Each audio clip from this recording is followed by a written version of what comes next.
They smiled at me across the courtroom, looking exactly as they did before kicking me out at 18. They claimed this was protection, but their eyes only saw $3.8 billion. They did not know my grandfather had left a legal trap designed to shatter them if they took one greedy step. As the lawyer turned the page, my mother shifted, realizing the true shock was not the inheritance, but the proof of who really betrayed whom. My name is Harper Watson, and at 32 years old, I had learned that the most dangerous place in the world was not a dark alley or a war zone, but a mahogany conference table surrounded by family. The private viewing room at the Middlesex County Probate and Family Court in Massachusetts was designed to be neutral. The walls were a sterile, inoffensive beige. The lighting was recessed and humming with a low, headache-inducing buzz, and the air conditioning was set to a temperature that felt less like climate control and more like cryopreservation. It was clean. It was sharp. It felt exactly like a scalpel waiting to make an incision. I sat on one side of the heavy oval table. On the other side sat the people who had genetically contributed to my existence but had ceased to be my family 14 years ago. Mark Whitmore, my father, did not look like a man mourning the death of his own father. He looked like a CEO arriving at a quarterly review where the numbers were expected to be slightly volatile but ultimately manageable. He wore a charcoal suit that probably cost more than my car, the fabric absorbing the harsh light rather than reflecting it. His tie was a somber navy, perfectly knotted, a visual signal of disciplined grief that never quite reached his eyes. When he looked at me, there was no softening, no flicker of recognition that his daughter was sitting 3 feet away after more than a decade of silence. Instead, I saw the same look he used to give an underperforming stock portfolio. He was assessing risk. He was calculating leverage. "Harper," he said. His voice was terrifyingly calm. It was the indoor voice of the upper crust, modulated to sound reasonable even when delivering an execution order. "You look well, stable." He made the word stable sound like a question. Next to him sat Elaine, my mother. She was a vision of carefully curated sorrow. She wore black, of course, but it was a fashionable black, a silk blouse that draped elegantly over her shoulders. Her hair was lighter than I remembered, a chemically perfect blonde that refused to show age. As I took my seat, she had reached across the table and placed her hand over mine. Her skin was dry and cool. It felt like paper. "We were so worried you wouldn't come," she whispered, her eyes shimmering with tears that defied gravity by never actually falling. "This is all so heavy. Darling, just let us handle the heavy lifting today. You do not need this stress." It was a performance worthy of an Academy Award. If I had been anyone else, I might have believed her. I might have believed that the squeeze of her hand was affection and not a restraint. But I knew the script. I knew that "let us handle it" was code for "give us the pen." And then there was Trent. My brother sat at the far end of their side of the table, leaning back in his leather chair with an air of bored entitlement that he had perfected by the age of 12.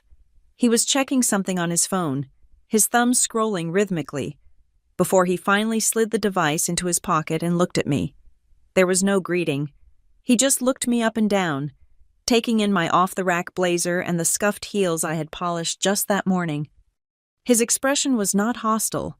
It was dismissive. He looked at me the way a developer looks at a plot of land he intends to bulldoze to build a parking structure.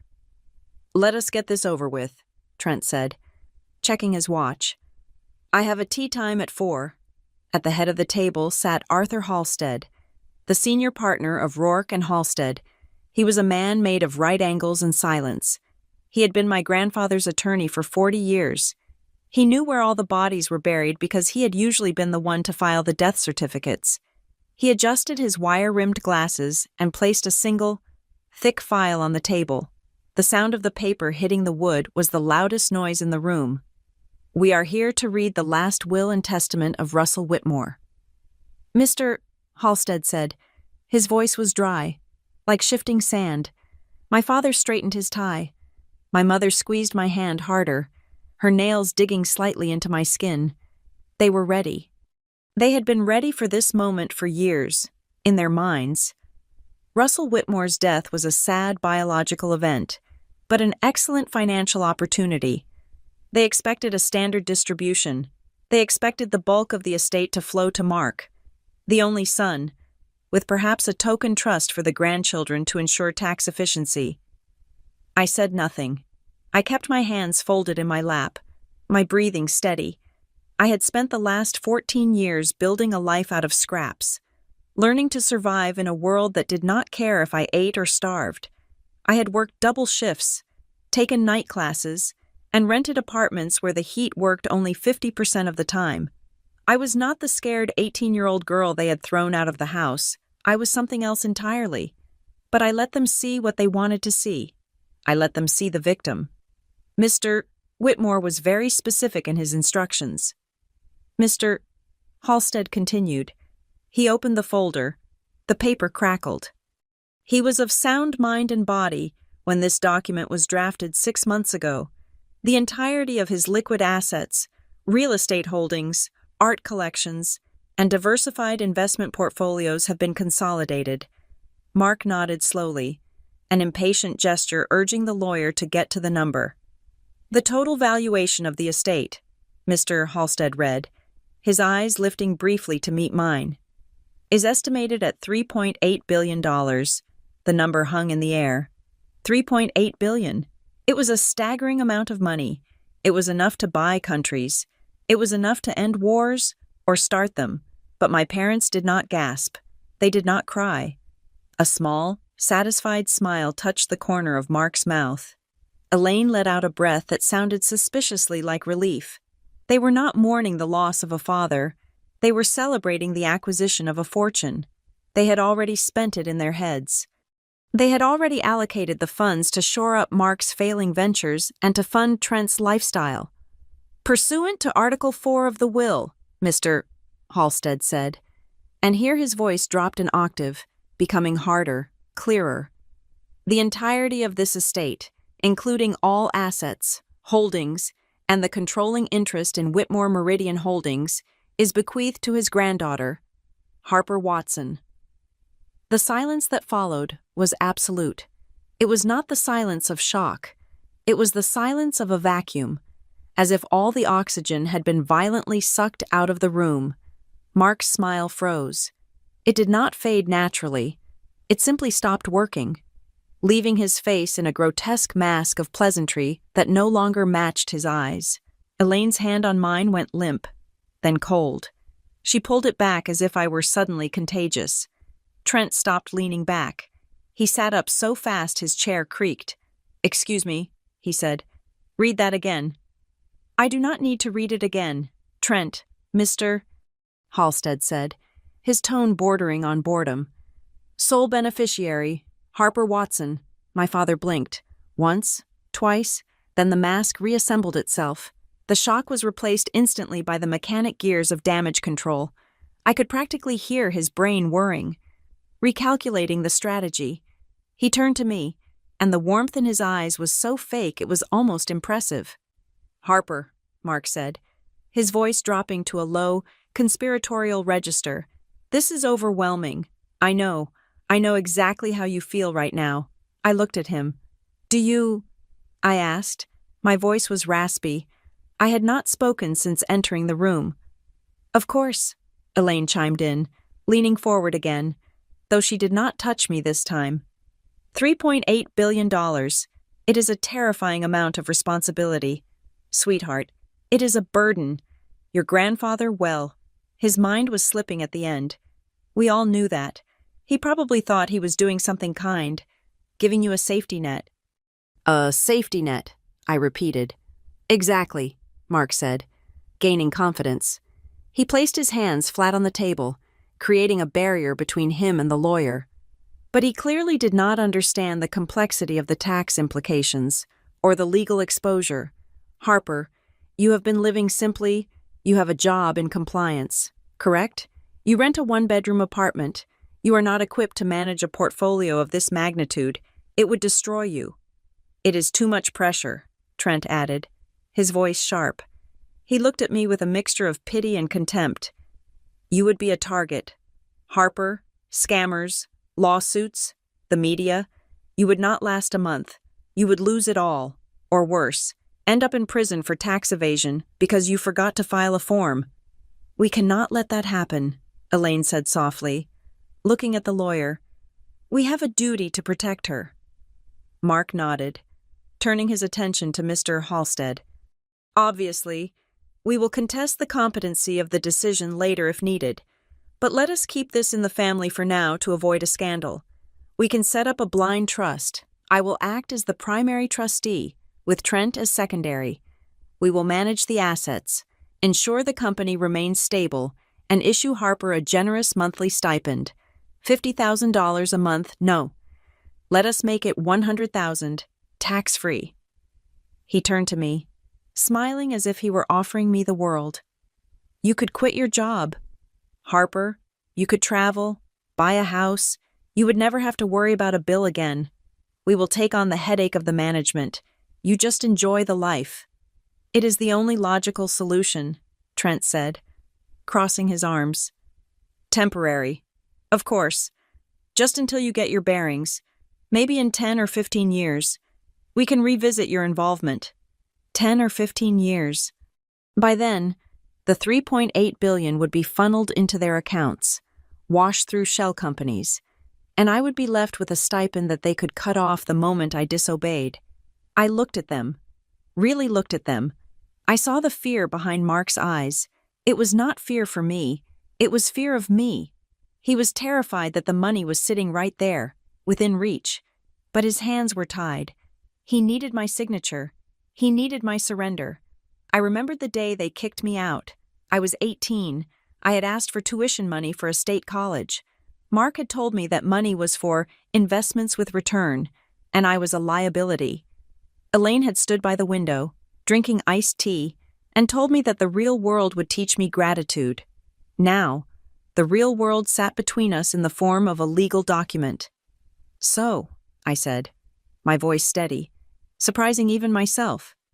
You want to put the money in a trust, under your control. For your protection, Mark emphasized. We are family. Harper, who else can you trust? Family, I echoed. We just want what is best for you. Elaine pleaded. Please, darling, do not be stubborn. Do not let your pride ruin your future. Just sign the rights over to your father for now. Let him handle the lawyers. Mark reached into his jacket pocket and pulled out a gold fountain pen. He set it on the table and slid it toward me. It spun slowly on the polished wood, coming to a stop, pointing at my heart. Mr. Halstead can draft the transfer agreement right now, Mark said. It will take 5 minutes. Then we can go to dinner. Celebrate, being a family again. I looked at the pen. Then I looked at Mr. Halstead. The old lawyer had not moved. He had not spoken while my family pitched their trap. He sat with his hands folded over the file. He was watching me, his expression unreadable, but there was a glint in his eyes that reminded me of my grandfather. It was a look of anticipation. Mr. Halstead did not pick up the pen. He did not reach for a notepad to draft a trust agreement. Instead, he reached out and turned the page of the document he was reading. The sound was sharp, like a gunshot in the quiet room. Mark frowned. Arthur? Did you hear me? We are ready to proceed with the trust arrangement. Mr. Halstead looked up. He did not look at Mark. He looked at me. I am afraid that will not be possible, Mr. Halstead said. Why not? Trent snapped. She can agree to whatever she wants. She could, Mr. Halstead said. However, I have not finished reading the will. Mark froze. What do you mean? You said she is the sole beneficiary. I did, Mr. Halstead said. He tapped the paper with his index finger. But Mr. Whitmore was a man of foresight. He anticipated that there might be offers of assistance from family members. The air in the room changed. The temperature seemed to drop another 10 degrees. There are conditions, Mr. Halstead said. And there are consequences. He looked at my father, then at my mother, and finally at Trent. It was a look of clinical detachment. the look of a doctor diagnosing a terminal illness. "I suggest you all sit back down, Mr. Halstead said softly. "I have not closed the file yet." He paused, letting the words hang there. "And believe me," he added, his eyes locking onto mine with a gravity that sent a shiver down my spine. This was only the opening statement. To understand why I did not flinch in that courtroom, you have to understand the house where I spent the first 18 years of my life. It was a sprawling estate in Connecticut, a place of manicured lawns and high ceilings where the air conditioning was always set to a crisp 68 degrees. It was beautiful in the way a hotel lobby is beautiful. Everything was white, beige, or gray. There were no crooked picture frames, no scuff marks on the baseboards, and absolutely no warmth.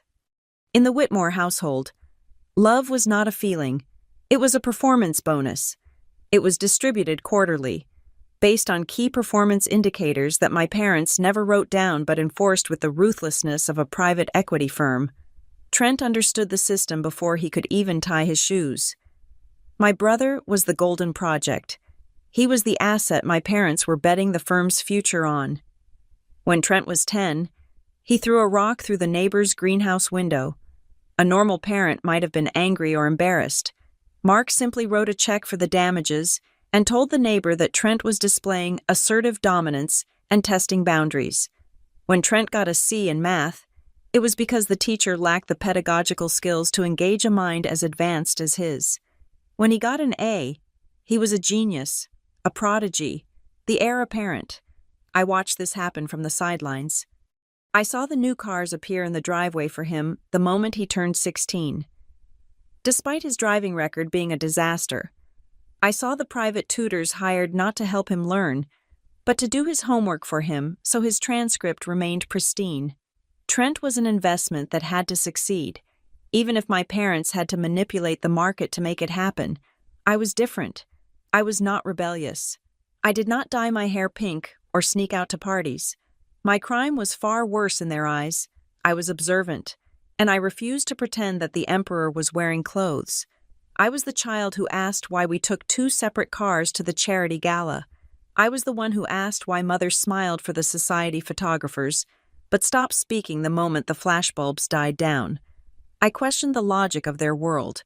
When I was 12, I asked my father why he fired the gardener who had been with us for a decade just to save a few $100s a month. Mark had looked at me over the top of his Wall Street Journal and said, "Harper, sentimentality is a leak in the hull of success. You plug the leak, or you sink." That was the dynamic. I was the leak. I was the inefficiency. Every conversation about my future was an exercise in dismissal. I remember sitting at the long marble kitchen island, my legs swinging, telling my mother I wanted to study history or maybe literature. I wanted to understand how the world worked, how people thought.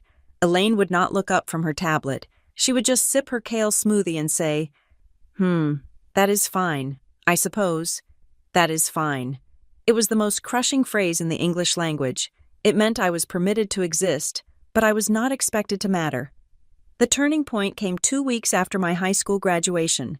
I had been accepted into a good university, a state school that I was excited about because they had a great humanities program. I came home from a run one Tuesday afternoon to find Mark and Elaine sitting in the living room. They were not watching television. They were not reading. They were sitting in 2 wingback chairs, facing the sofa, waiting for me. It looked exactly like a board meeting where a difficult decision regarding personnel was about to be delivered. "Sit down, Harper," Mark said. I sat on the edge of the sofa, still wearing my running shoes. I could feel the sweat drying on my back, making me shiver in the chilled air. "We have been reviewing the family strategy," Mark began, steepling his fingers. He spoke with that same terrifying calm I would later hear in the lawyer's office. "Trent is heading to Wharton in the fall. The tuition and the networking costs are substantial. It is a significant capital outlay." "Okay," I said, confused. "That is great for Trent." "We have to prioritize our investments," Elaine added. She smoothed a non-existent wrinkle on her skirt. "We have decided that it is time for you to learn the value of independence." I looked between them. "I do not understand." Mark leaned forward slightly. "We are cutting you off. Harper, as of today, we believe that for someone of your temperament, the best teacher will be necessity. We are not paying for your university. We are not providing a stipend. You are 18. You are a legal adult. My breath hitched. But Trent, you just bought him a condo near campus. Trent requires a certain environment to flourish, Mark said, his voice hardening. Trent is on a specific track. You have always been adrift. We are doing this for your own good.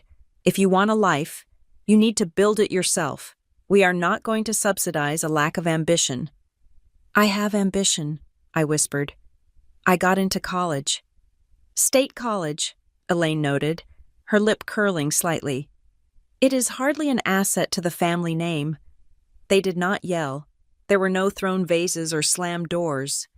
It was a surgical amputation. They had looked at the balance sheet of their family, decided I was a non-performing asset, and liquidated me. You have until the weekend to gather your things, Mark said, checking his watch. I have a conference call in 10 minutes. He stood up and walked out of the room. He did not look back. Elaine gave me a small, tight smile, the kind you give a stranger on an elevator, and followed him. I sat there for an hour, listening to the silence of the house. I realized then that I wasn't being punished for something I did. I was being discarded for who I was. 2 days later, I left. I packed a single suitcase. I took my clothes, a few books, and the old laptop I had used for school. I did not take anything they had given me as a gift because I knew, instinctively, that those things came with strings I could no longer afford to hold. Walking out of that house felt like walking out of an airlock into deep space. I had no money. I had $0 in my pocket. I had to sell a pearl necklace my grandmother, my mother's mother, had given me just to pay the deposit on a room. The room was in a basement in a part of the city my mother would have only seen on the news. It smelled of damp drywall and frying oil from the apartment upstairs. The window looked out onto a brick wall. I slept on a mattress I found on the curb, which I scrubbed with bleach until my hands were raw. The next 4 years were a blur of exhaustion. I did not go to the university I had been accepted to. I could not afford the tuition. Instead, I went to community college at night. During the day, I worked as a waitress at a diner where the tips were mostly coins. I worked inventory at a warehouse, lifting boxes until my back felt like it was on fire. I learned to count every single dollar. I knew exactly how much a carton of eggs cost at 3 different stores. I knew that if I skipped lunch, I could afford the bus fare to get to the library to study. I learned that hunger is not a metaphor. It is a headache that never goes away, and a gnawing hollowness in your stomach that keeps you awake at night. I remember one Christmas Eve, 3 years after I left. I was working a double shift at the diner. It was snowing. Through the window, I saw a family walking by. They looked like my family. The father was in a camel haircoat, the mother in fur. The children looking bored and expensive. I watched them, and I waited for the anger to come. I waited to hate Mark and Elaine. I waited to hate Trent for taking the easy road while I was scrubbing grease off a counter. But the anger did not come. Instead, a cold, hard realization settled in my chest. They did not hate me. Hate implies passion. Hate implies that I mattered enough to provoke an emotional response. They simply did not care. To them, I was a bad stock. You do not hate a stock that drops in value. You just sell it and move on. They had erased me from their lives, not out of malice, but out of efficiency. I was a line item that had been deleted. That realization hurt more than any shouting match ever could. It meant that all those years, when I thought I was part of a family, I was just a guest who had overstayed her welcome. But it also freed me. If I was nothing to them, then I owed them nothing. Every dollar I earned was mine. Every grade I got was mine. Every time I survived another month of rent, it was my victory. I stopped waiting for them to call. I stopped waiting for them to save me. I realized that the only person coming to save Harper Watson was Harper Watson. On the day I finally left that house for the last time, with my suitcase handle digging into my palm, I had paused at the front door. I looked back into the foyer. The chandelier sparkled in the afternoon sun. The marble floor shone like a frozen lake. It was perfect. It was dead. I stepped out onto the porch. I did not slam the door. Slamming the door is a plea for attention. It is a noise you make when you want someone to chase you. I closed the door gently. The latch clicked into place with a soft, metallic sound. It was barely audible, just a tiny snick of metal against metal. But in the silence of that driveway, as I walked toward the gate without looking back, that soft click echoed like a gunshot. It was the sound of a vault locking. It was the sound of the end. And as I would find out 14 years later in a lawyer's office, it was the sound of the beginning. 3 months after I closed the door on my parents' house, my phone rang. I was sitting on the floor of my basement apartment, counting quarters to see if I had enough for laundry or if I would have to wash my uniform in the sink again. The number on the screen was blocked, but I answered it anyway, mostly out of a desperate hope that it might be a manager from one of the 10 places I had applied to that week. It was not a manager. It was a voice that sounded like gravel grinding against granite. "Be at the front of your building in 40 minutes, the voice said. "A car will pick you up." It was my grandfather, Russell Whitmore. I had not seen Russell in years. In the Whitmore family hierarchy, he was the distant peak of the mountain looming, often obscured by clouds, and unapproachable. He did not come to birthday parties. He did not attend graduations. He existed in the background of our lives as a force of nature, the source of the money that fueled Mark and Elaine's pretenses, but he rarely participated in the theater of it. 40 minutes later, a black sedan idled at the curb. The driver opened the door, and I slid into the back seat, clutching my purse like a shield. We drove out of the city, away from the grime and the noise, toward the quieter, older part of the state, where the driveways were long and the trees were ancient. Russell lived in a house that was the architectural opposite of my parents' pristine white mausoleum. His home was stone and dark wood, covered in ivy that looked like it was slowly trying to consume the structure. It smelled of rain and old paper. Russell was waiting for me in the dining room. He was a small man, physically, but he occupied space in a way that made him seem giant. He had eyes that were the color of steel wool, sharp and entirely devoid of the polite glaze my parents wore. He sat at the head of a long, dark table. There was no fanfare when I entered. He did not hug me. He did not say he missed me. He simply gestured to the chair to his right. "Sit," he said. I sat. A housekeeper placed a plate in front of me. It was roast chicken, potatoes, and green beans. Simple food, hot food. The steam rising from the plate hit my face, and my stomach let out a treacherous growl that echoed in the high-ceilinged room. I flushed, humiliated. Russell did not blink. He picked up his fork and knife. "Eat," he commanded. He did not ask me how I was. He did not ask why I was wearing a coat that was too thin for the weather, or why I looked like I had not slept in a week. He just ate, methodically and silently, giving me permission to do the same. I took a bite, then another, and then the dam broke. It was not a breakdown of tears, but a breakdown of exhaustion. The adrenaline that had been holding me together for 3 months simply evaporated. My shoulders slumped. I put the fork down because my hand was shaking too hard to hold it. I looked at him, and before I could stop myself, I told him everything. I told him about the meeting in the living room. I told him about Mark's cold calculation and Elaine's silence. I told him about the pearl necklace I sold. I told him about the basement with the damp walls. I vomited the truth onto the table, expecting him to be horrified, or perhaps to tell me that I must have misunderstood them. When I finished, the room was silent. The grandfather clock in the hall ticked a slow, heavy sound. Russell wiped his mouth with a linen napkin and set it down. He looked at me, his expression unreadable. "Good," he said. I stared at him, stunned. "Good?" "Yes," he said. His voice was flat, lacking any trace of sympathy. "Now you know who they are." He did not offer me a tissue. He did not reach out to pat my hand. He offered me something far more valuable: validation. He did not try to gaslight me into believing they loved me in their own way. He confirmed the reality I had been afraid to fully accept.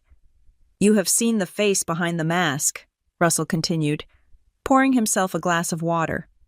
"Most people spend their whole lives trying to earn the affection of people who view them as commodities.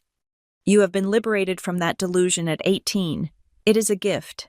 Harper, a painful one, but a gift." That dinner changed the trajectory of my life.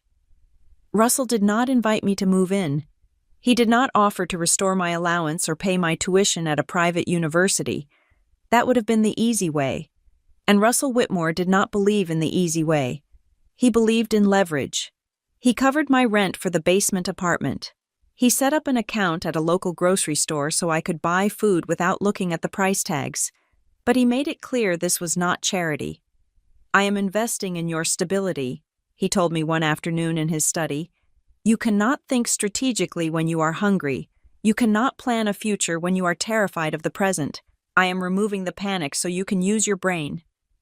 In exchange for this stability, he demanded my time.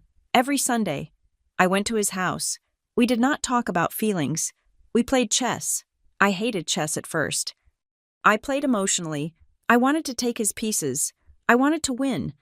Russell destroyed me every single time. He would trap my king in 10 moves, his face impassive. "You are reacting," he would say, resetting the board.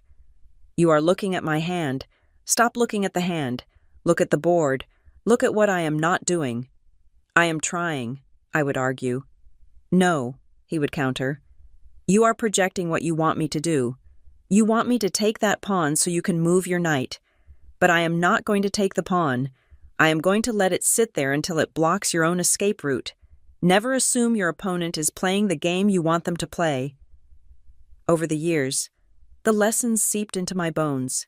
I stopped looking for the immediate victory. I learned the value of the long game. I learned that sometimes you have to let a bishop die to save the queen. Russell never spoke about Mark or Elaine directly. He never insulted them, but his silence was a verdict. When I mentioned that Trent had crashed another car and Mark had covered it up, Russell would just stare at the chessboard, his jaw tightening slightly. He knew. He saw everything. He saw the waste. He saw the arrogance. And in his silence, I realized that he was not just disappointed in his son. He was done with him. With Russell's guidance, I found my footing. I finished my degree in business administration, graduating at the top of my class, not because I was a genius like Trent was supposed to be, but because I worked harder than anyone else. I landed a job at a firm called Northgate Compliance Group. It was not a glamorous job. It was not the kind of career that gets you on the cover of magazines. My role was to analyze corporate risk, to read the fine print of contracts that were designed to hide liability. I spent my days hunting for the details that everyone else missed. I learned to spot the loopholes, the vague language, the traps buried in paragraph 42. I loved it. It was like chess, but with higher stakes. Russell was proud. In his own way. When I told him I had been promoted to senior analyst, he nodded once. "Compliance," he mused. "Good. You are learning where the bodies are buried. That is where the real power lies. Not in the handshake, but in the paperwork." As the years went by, Russell grew older. His movements slower, but his mind remained a razor. Our Sunday dinners became the anchor of my existence. I was building a life, a modest, quiet life that belonged entirely to me. I had my own apartment above ground this time, and a car that I paid for myself. I owed nothing to anyone, except the loyalty I held for the old man sitting across the chessboard. But as his health began to decline, the tone of our conversations shifted. He started asking me questions that felt hypothetical, almost like scenarios from a textbook. "Harper," he said one evening, moving his rook to threaten my queen. "If a man offers you a shield, but he is holding a dagger behind his back, what do you do?" I frowned, studying the board. "I do not take the shield. I step back." "Wrong," Russell said sharply. "If you step back, he throws the dagger. You take the shield, but you do not lower your guard. You use the shield to break his arm." I looked up at him. His eyes were intense, burning with an urgency I did not understand at the time. Another time, when he was bedridden and I was sitting by his side reading a report from Northgate, he interrupted me. "If they try to manage you," he rasped, his voice weak but clear, "if they try to tell you that you are too young, or too emotional, or too inexperienced to handle power, what will you say?" "I would tell them to go to hell," I said, closing the file. Russell shook his head slowly against the pillow. "No, emotion is a weakness. You do not tell them to go to hell. You let them think you are listening. You let them think they are winning. You let them walk right up to the edge of the cliff, and then you let gravity do the work." I held his hand. It was frail now, the skin translucent. "Grandpa, why are you asking me this? Who are you talking about?" He squeezed my hand with surprising strength. "You know who? They are vultures. Harper. They are circling. They think the carcass is already theirs. They do not know I have given the lion the keys to the kingdom." He pulled me closer, his voice dropping to a whisper. "I have written a script. Harper, I have set the board. But you are the one who has to make the moves. I can give you the pieces, but I cannot move them for you. Promise me something." "Anything," I whispered. "Do not let them make you doubt your own eyes," he said. "When the time comes, they will try to gaslight you. They will try to rewrite history. They will use your own trauma against you. Do not let them. You know who they are. Never forget that." "I won't," I promised. He relaxed then, closing his eyes. "Good. Now, go home. You have work tomorrow at Northgate. Read the contracts. Find the loopholes. Practice." I left him that night with a heavy feeling in my chest. I did not know that it was the last time we would speak properly. I did not know that he was not just giving me advice. He was giving me the rehearsal for the performance of my life.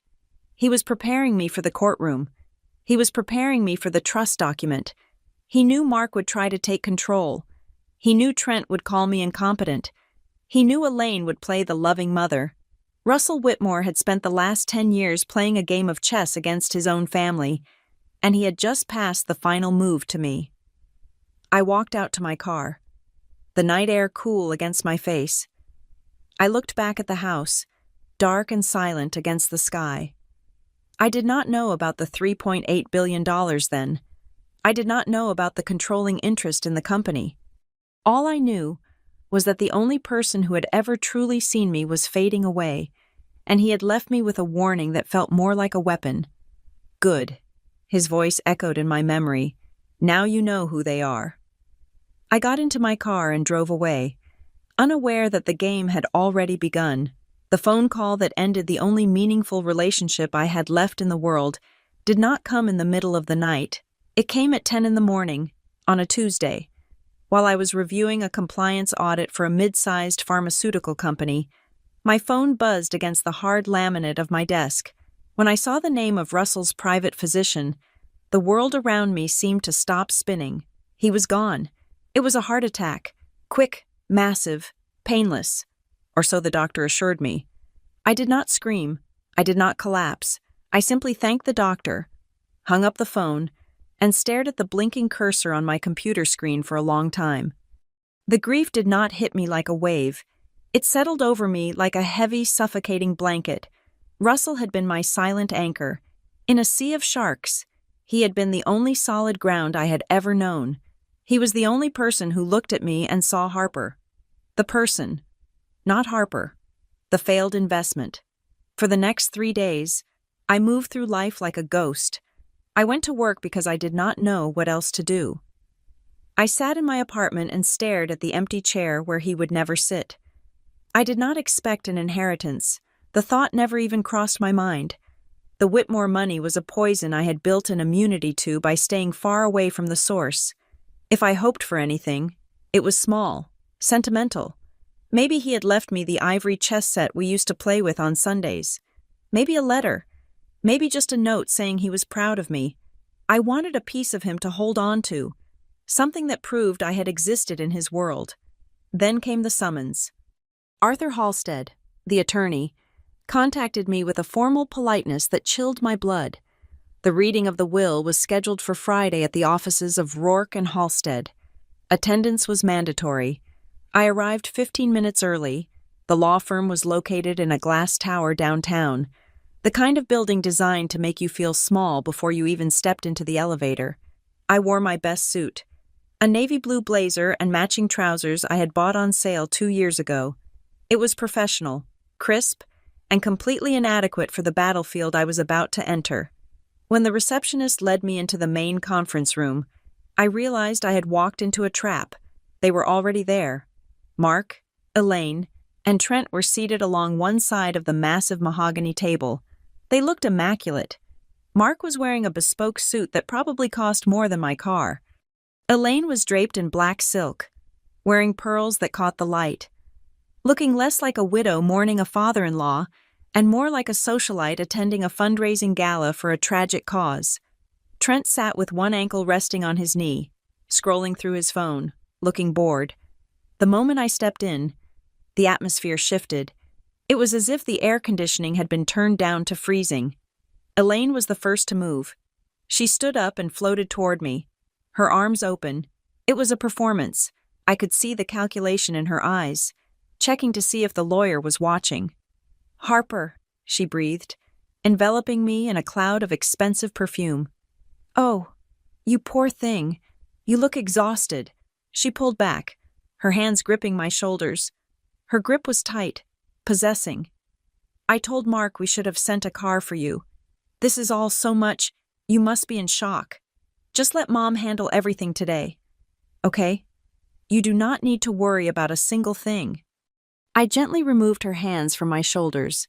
"I am fine, Mother." "She is clearly not fine," Mark said from the table. He did not stand up. He gestured to the empty chair opposite them. "Sit down. Harper, let us get this over with. We have a lot of administrative work to do after Arthur reads the document." I took my seat. The table was wide, a physical chasm separating me from them. Mr. Halstead entered the room a moment later. He was a man who looked like he had been carved out of granite and aged in a library. He carried a leather folio, which he placed on the table with deliberate precision. He sat down at the head, adjusted his glasses, and looked at each of us in turn. "Thank you all for coming," he said. His voice was dry and devoid of emotion. "We are here to execute the final instructions of Mr. Russell Whitmore." "Arthur," Mark interrupted smoothly, leaning forward. "Before we begin, I just want to state for the record that the family is united. We know Father's health was failing. We are prepared to handle the transition of the estate seamlessly. I have already spoken to the board at Whitmore Meridian regarding the voting shares." Mr. Halstead looked at Mark over the rim of his glasses. "The board will be notified of the new ownership structure in due time. Mr. Whitmore, for now, please let me read the will." Mark nodded, leaning back with a confident smirk. He thought he knew what was coming. They all did. They assumed Russell had left the bulk of the estate to Mark, perhaps skipping a generation to Trent for tax purposes, with maybe a token cash gift for me to assuage any guilt. Mr. Halstead opened the folio. "I, Russell Whitmore, being of sound mind," he began. I tuned out the legal boilerplate. I was watching my family. Elaine was checking her reflection in the back of a spoon on the coffee service tray. Trent was stifling a yawn. Mark was tapping his finger on the table, impatient to get to the numbers. Then, Mr. Halstead got to the assets. "To my son, Mark Whitmore, and my daughter-in-law, Elaine Whitmore, I leave my collection of vintage automobiles and the vacation property in the Hamptons." Mark frowned slightly. That was a fraction of the estate. "To my grandson, Trent Whitmore, I leave the sum of $5 million. Trent's head snapped up. $5 million? That is it. That does not even cover my capital calls for the next 2 quarters. "Silence," Mr. Halstead commanded. He did not look up from the paper. "As for the remainder of my estate," Mr. Halstead continued, his voice steady, "including the entirety of my liquid assets, my investment portfolios, my real estate holdings in New York, London, and Tokyo, and the controlling 51% stake in Whitmore Meridian Holdings, total valuation estimated at $3.8 billion. The room went deathly silent. Mark stopped tapping his finger. Elaine froze. I bequeath this entirety, Mr. Halstead read, to my granddaughter, Harper Watson. For 3 seconds, nobody breathed. Then, the explosion happened. Not a shouting match, but a sudden, frantic realignment of reality. Mark let out a short, sharp laugh. Well, that is unexpected, but obviously, Father was making a point. He turned his gaze on me. It was the same look a wolf gives a wounded deer. Harper, $3.8 billion. My God. It is absurd, Trent muttered, staring at me with open hostility. She rents a 1-bedroom apartment. She drives a 10-year-old sedan. Giving her that kind of capital is not a gift. It is a weapon. She will blow it or get scammed in a week. $3.8 billion is not a joke. Harper. Trent is right, Elaine said, her voice trembling with faux concern. Harper, darling, look at you. You are shaking. This is too much pressure. Your grandfather, he loved you, but he was clearly not thinking about the practicalities. You cannot run a conglomerate. You work in compliance, for heaven's sake. I do, I said quietly. I assess risk. Mark waved his hand dismissively. Exactly. You look at paperwork. You do not steer the ship. But listen, do not panic. We are here. We are not going to let you drown. He stood up and began to pace, his confidence returning as he formulated a plan. Here is what we do. Arthur, draw up a trusteeship immediately. I will serve as the executor and primary trustee. We will place the assets in a blind trust to protect Harper from liability. We will give her a generous allowance, enough to buy a nice house, travel, whatever she wants, but the voting rights and the capital management remain with the adults. I am 32, I said. I am an adult. You are inexperienced, Mark shot back, his mask slipping just a fraction. This is finance. Harper, this is sharks and blood in the water. You would be eaten alive before lunch. We are doing this to protect you. It is the only way, Trent added, leaning across the table. You sign the papers. Harper, you take the cash and you go live your little life. Leave the heavy lifting to us, unless you want to destroy everything grandfather built. They were not shocked that I got the money. They were arrogant enough to believe that ownership was just a technicality. They believed that because I was quiet, I was weak. They believed that because I had walked away 14 years ago, I would walk away now. They saw me as a conduit, a temporary vessel for the money before it flowed back to its rightful owners them. Mr. Halstead cleared his throat. It was a dry, scratching sound. Mr. Whitmore, the lawyer said, I believe you are premature in your planning. Premature, Mark scoffed. I am being pragmatic. She cannot handle this. We are the family. We are taking control. Draft the papers. Arthur. Mr. Halstead did not reach for a pen. He did not look at his legal pad. Instead, with a slow, deliberate movement that seemed to take an hour, he reached for the top corner of the document he was reading. Crinkle. The sound of the page turning was crisp and loud in the silent room. Mark stopped pacing. Arthur, what are you doing? I gave you an instruction. You have no authority to give me instructions. Mark, Mr. Halstead said, his voice dropping to a register that was pure steel. And I have not finished reading the will. What else could there be? Elaine asked, her voice shrill. He gave her everything. We are just trying to fix the mess. Mr. Halstead looked up. His eyes met mine.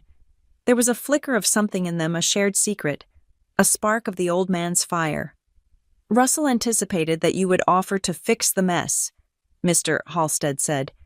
He anticipated that you would try to establish a trust. He anticipated that you would claim Harper was incompetent. Trent let out a nervous laugh.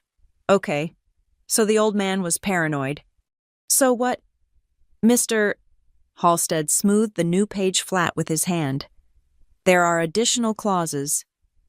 Mr. Halstead said softly. specific conditions regarding the administration of the estate and the conduct of the family members. He looked at Trent, then at Mark. And I suggest you listen very carefully, the lawyer added, because these next paragraphs determine whether you leave this room with your $5 million and your Hamptons house, or if you leave with absolutely nothing. Trent's smirk vanished. It didn't fade. It was extinguished, like a light bulb shattering. The arrogance drained out of Mark's face, replaced by a sudden, dawning horror. "Read it," I said. It was the first time I had given an order in that room. Mr. Halstead adjusted his glasses and began to read. The movement was small, precise, and terrifyingly calm against the backdrop of my family's rising panic. He did not look at Mark, whose face had flushed a deep, unhealthy crimson. He did not look at Elaine, who was gripping her pearl necklace as if it were a rosary. He looked only at the document before him, treating the words with the reverence of a holy text. Article 7, Section B, Mr. Halstead read, his voice filling the room like cement pouring into a foundation. The anti-interference protocol. The what? Trent snapped. That is not a legal term. It is a term defined within this instrument. Mr. Halstead replied without looking up. I quote, I, Russell Whitmore, being aware of the predatory nature of corporate governance and familial pressure, hereby stipulate that the inheritance of Harper Watson is conditional upon her absolute and autonomous control. Any attempt by Mark Whitmore, Elaine Whitmore, or Trent Whitmore to assume guardianship, power of attorney, or conservatorship over Harper Watson, or to place these assets into a trust not solely created and managed by Harper Watson herself, shall be interpreted as a direct violation of my wishes. Mark slammed his hand on the table. The sound echoed violently, making the water pitcher rattle. This is insane. You cannot legislate family concern. We are her parents. If she is incapable of managing $3.8 billion, the court has a duty to intervene. Mr. Halstead looked up then. He removed his glasses slowly. Russell anticipated you would say exactly that, Mark, which brings us to the mirror clause. The mirror clause, Elaine whispered, the color draining from her face. She looked like she was about to faint, but I knew she was calculating the odds. It is a triggered mechanism. Mr. Halstead explained, his tone conversational, as if he were explaining the weather.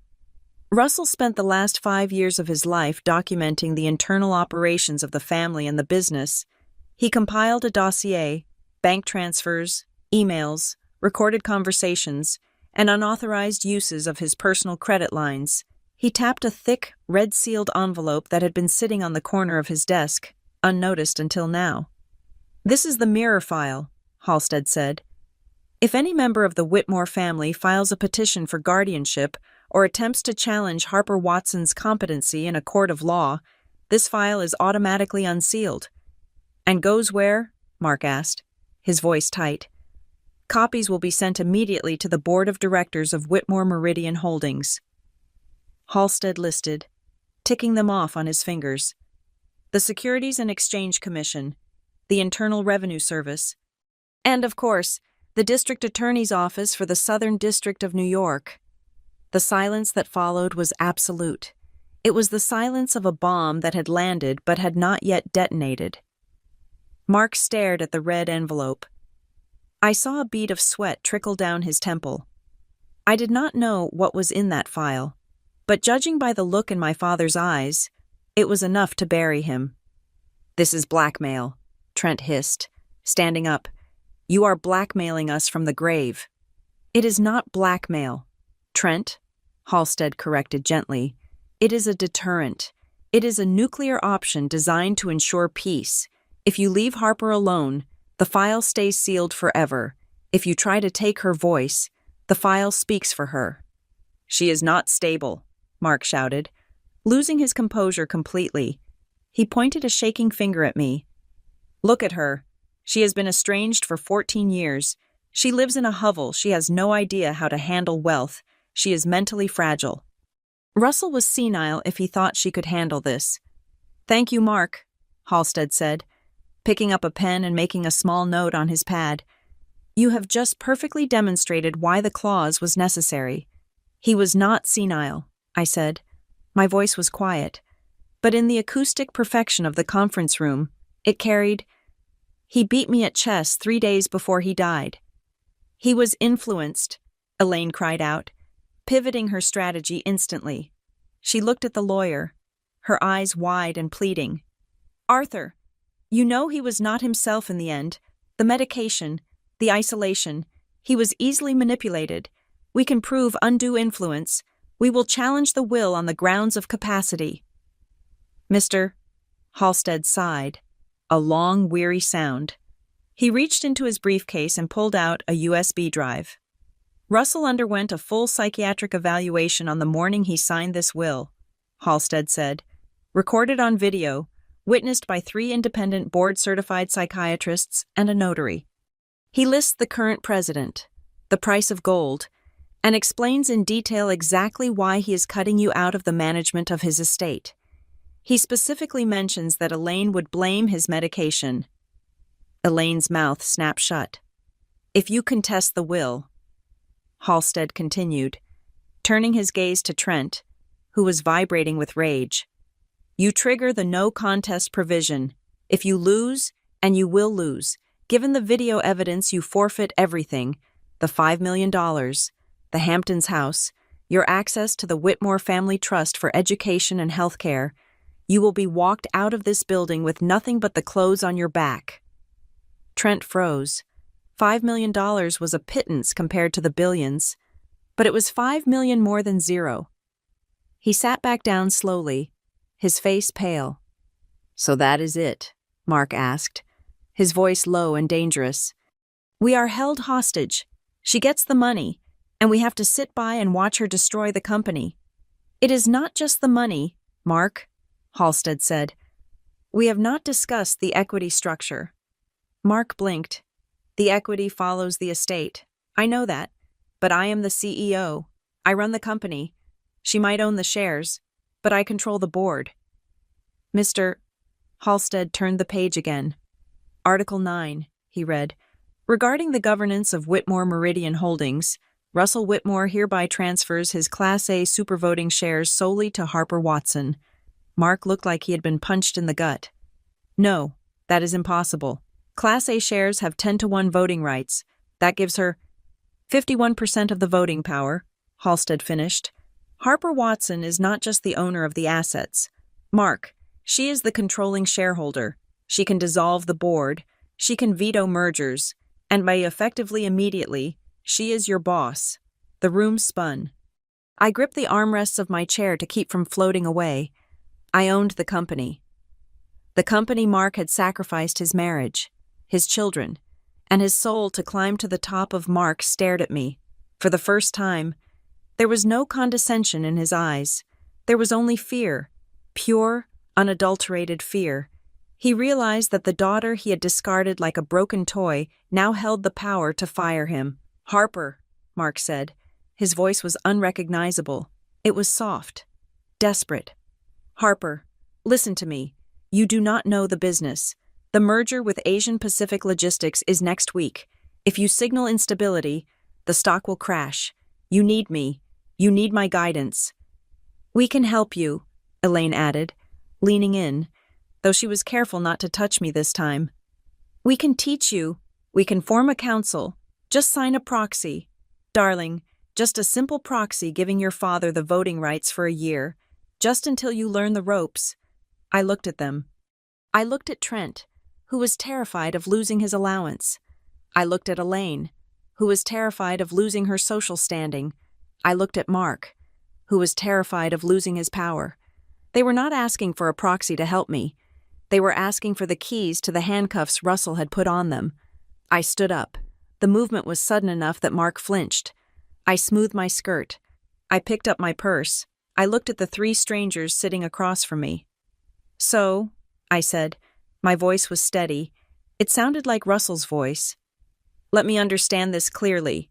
You want me to sign a proxy?" "Yes," Mark breathed, seeing a glimmer of hope. "Exactly. For the stability of the company. And you want to manage the money in a trust. I asked. To protect you. Elaine nodded eagerly. Only to protect you. I looked Mark dead in the eye. Are you asking because you want to help me? I asked. Or are you asking because you want to hold the pen? Mark opened his mouth, but no sound came out.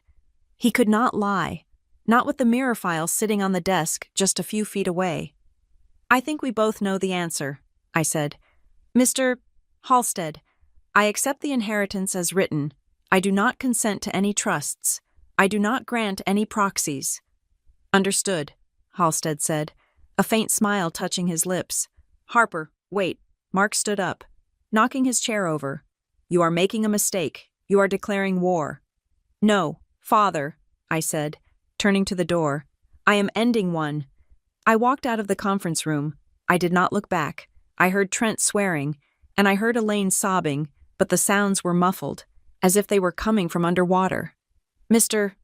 Halstead followed me out. We stood in the quiet of the hallway, the heavy oak door closing behind us, sealing the noise of my family inside. The lawyer looked different out here, less like an executioner, more like a tired old man who had just finished a marathon. You did well, he said quietly. I feel like I'm going to throw up, I admitted, leaning against the wall. That is a normal reaction to acquiring $3.8 billion and 3 enemies in the span of an hour, he said. He reached into his jacket pocket and pulled out a small, plain white envelope. It was not sealed with wax. It looked ordinary. Russell wanted you to have this, Halstead said. He told me to give it to you only after the family showed their true colors. If they had been happy for you, if they had been supportive, I was instructed to burn it. I took the envelope. It felt light. He knew, I whispered. He knew exactly what they would do. He knew people, Halstead corrected. He was a master of patterns, and your family follows a very predictable pattern. He placed a hand on my shoulder. There is a car waiting for you downstairs. Go home, Harper. Do not answer your phone. Do not open your door. Read the letter, and tomorrow, the real work begins. What is in it? I asked, looking at the envelope. I do not know, Halstead said. It is the only document Russell wrote that I did not review. He said it was the final instruction, but he said it was for your eyes only. I nodded and walked toward the elevator. The ride down to the lobby felt like falling. I clutched the envelope to my chest. I walked out of the building into the bright sunlight of Boston. The city was moving, noisy and chaotic, completely unaware that a new billionaire had just walked onto the pavement. I got into the back of the car Halstead had arranged. As we pulled away, I looked down at the envelope in my lap. On the front, in Russell's shaky, spidery handwriting, were 3 words, open when alone. I took a deep breath. My hands were trembling, but not from fear. I was trembling because for the first time in my life, I held a weapon that my family could not take away from me. I did not know it then, but inside that envelope was not just advice. It was a map, and it pointed directly to the skeletons my father had buried deep beneath the foundation of Whitmore Meridian. The ceasefire lasted exactly 14 days. I spent those 2 weeks inside my apartment, surrounded by boxes of files Russell had left me, trying to map the labyrinth of his empire. I felt like a student cramming for an exam that would determine whether I lived or died. I ignored the news. I ignored the stock ticker. I thought that if I stayed quiet, if I showed no aggression, the family might retreat to their corners to lick their wounds. I was naive. I had forgotten that a cornered animal does not retreat. It attacks. The attack arrived on a Tuesday morning in the form of a process server. He was a bored-looking man in a windbreaker who caught me just as I was bringing in my recycling bin. He handed me a thick envelope, muttered a legal disclaimer, and walked away before I could even blink. I opened the envelope in my kitchen. The header was from the Massachusetts Family Court. Petition for emergency temporary guardianship. Petitioner Mark Whitmore. Subject Harper Watson.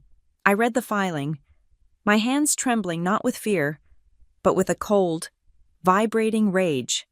The document painted a portrait of a woman I did not recognize.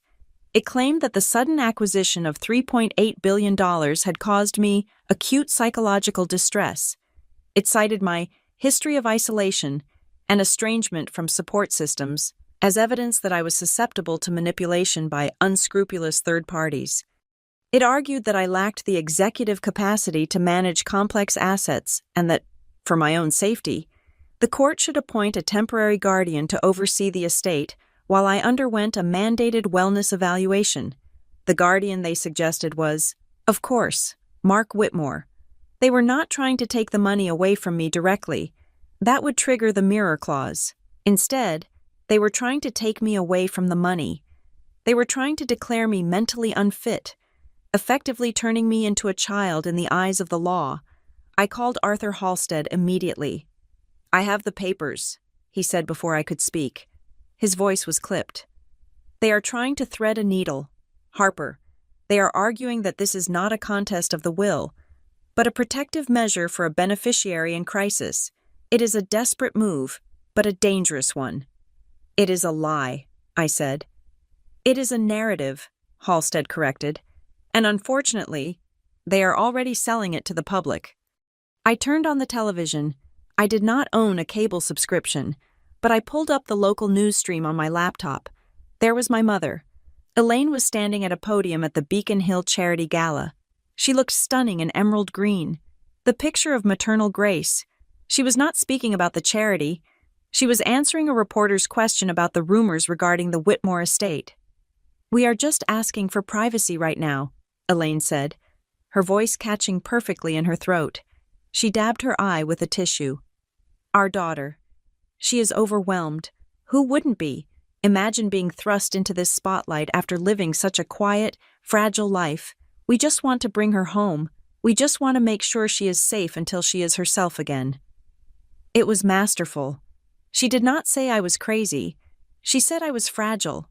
She framed their greed as a rescue mission. Simultaneously, the financial blogs began to light up. I watched the headlines scroll by on my screen. "Is the Whitmore heir up to the task?" Sources say. "New billionaire is reclusive and over her head." Investors worry about leadership vacuum at Whitmore Meridian. Trent. This had Trent's fingerprints all over it. He was leaking blind items to his contacts on Wall Street. He was poisoning the well, creating an atmosphere of uncertainty so that the board of directors would panic and back Mark's bid for guardianship just to stabilize the stock price. I wanted to scream. I wanted to go on Twitter and post a video of myself reading a balance sheet. I wanted to drive to that gala and scream at Elaine in front of the cameras. "Do not engage," Halstead warned me. "That is what they want. If you lash out, you look unstable. If you cry, you look weak. If you yell, you look hysterical. You have to be a statue. Harper, ice and stone." So I went dark. I hired a private security firm. Using the funds Russell had made available to me, I had them sweep my apartment for bugs. I had them install encrypted servers for my communications.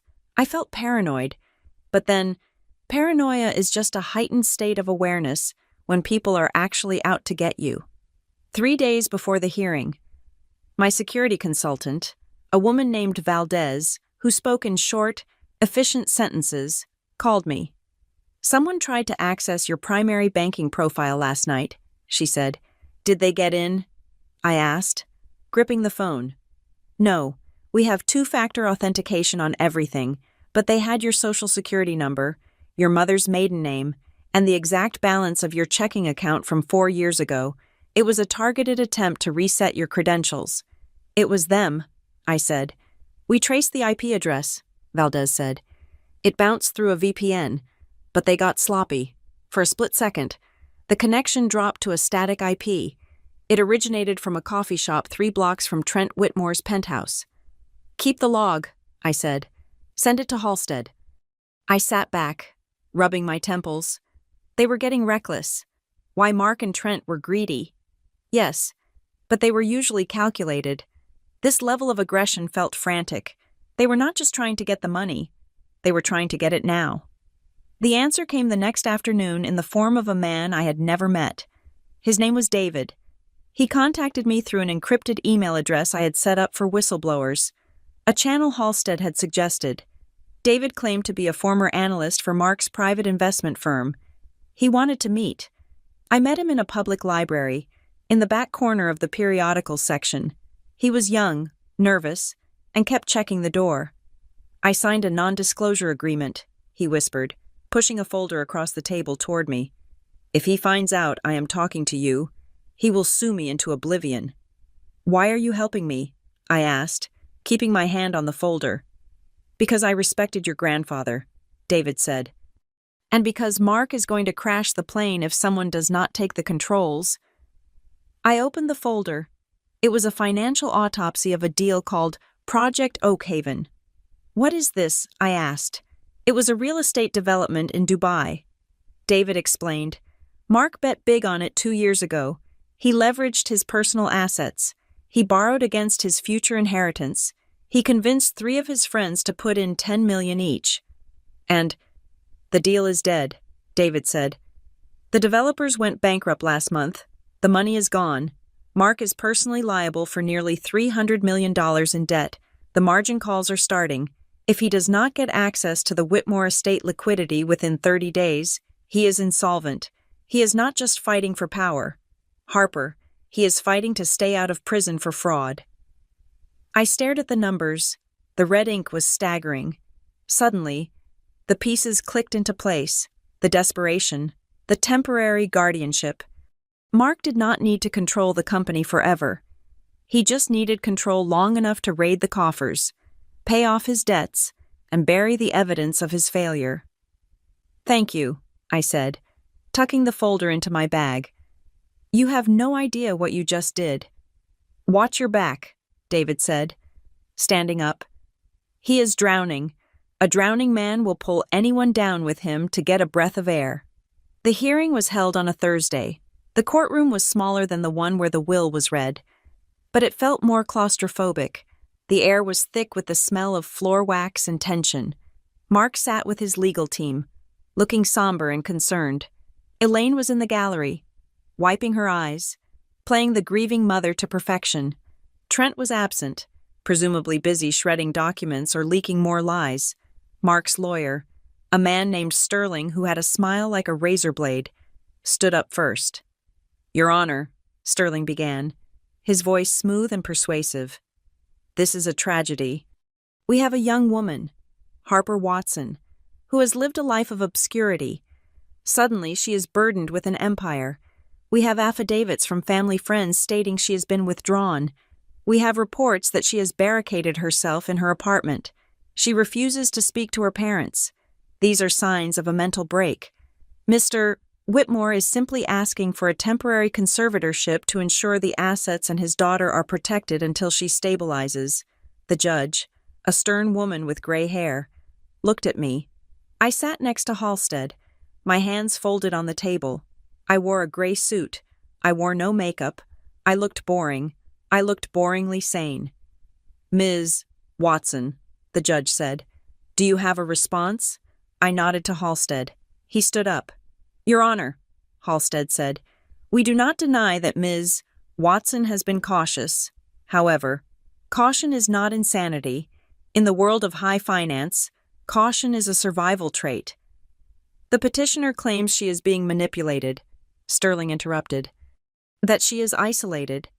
She is isolated because she is under siege, Halstead countered, and we have evidence to prove that the concern shown by the petitioner is nothing more than a predatory attempt to bypass the conditions of the decedent's will.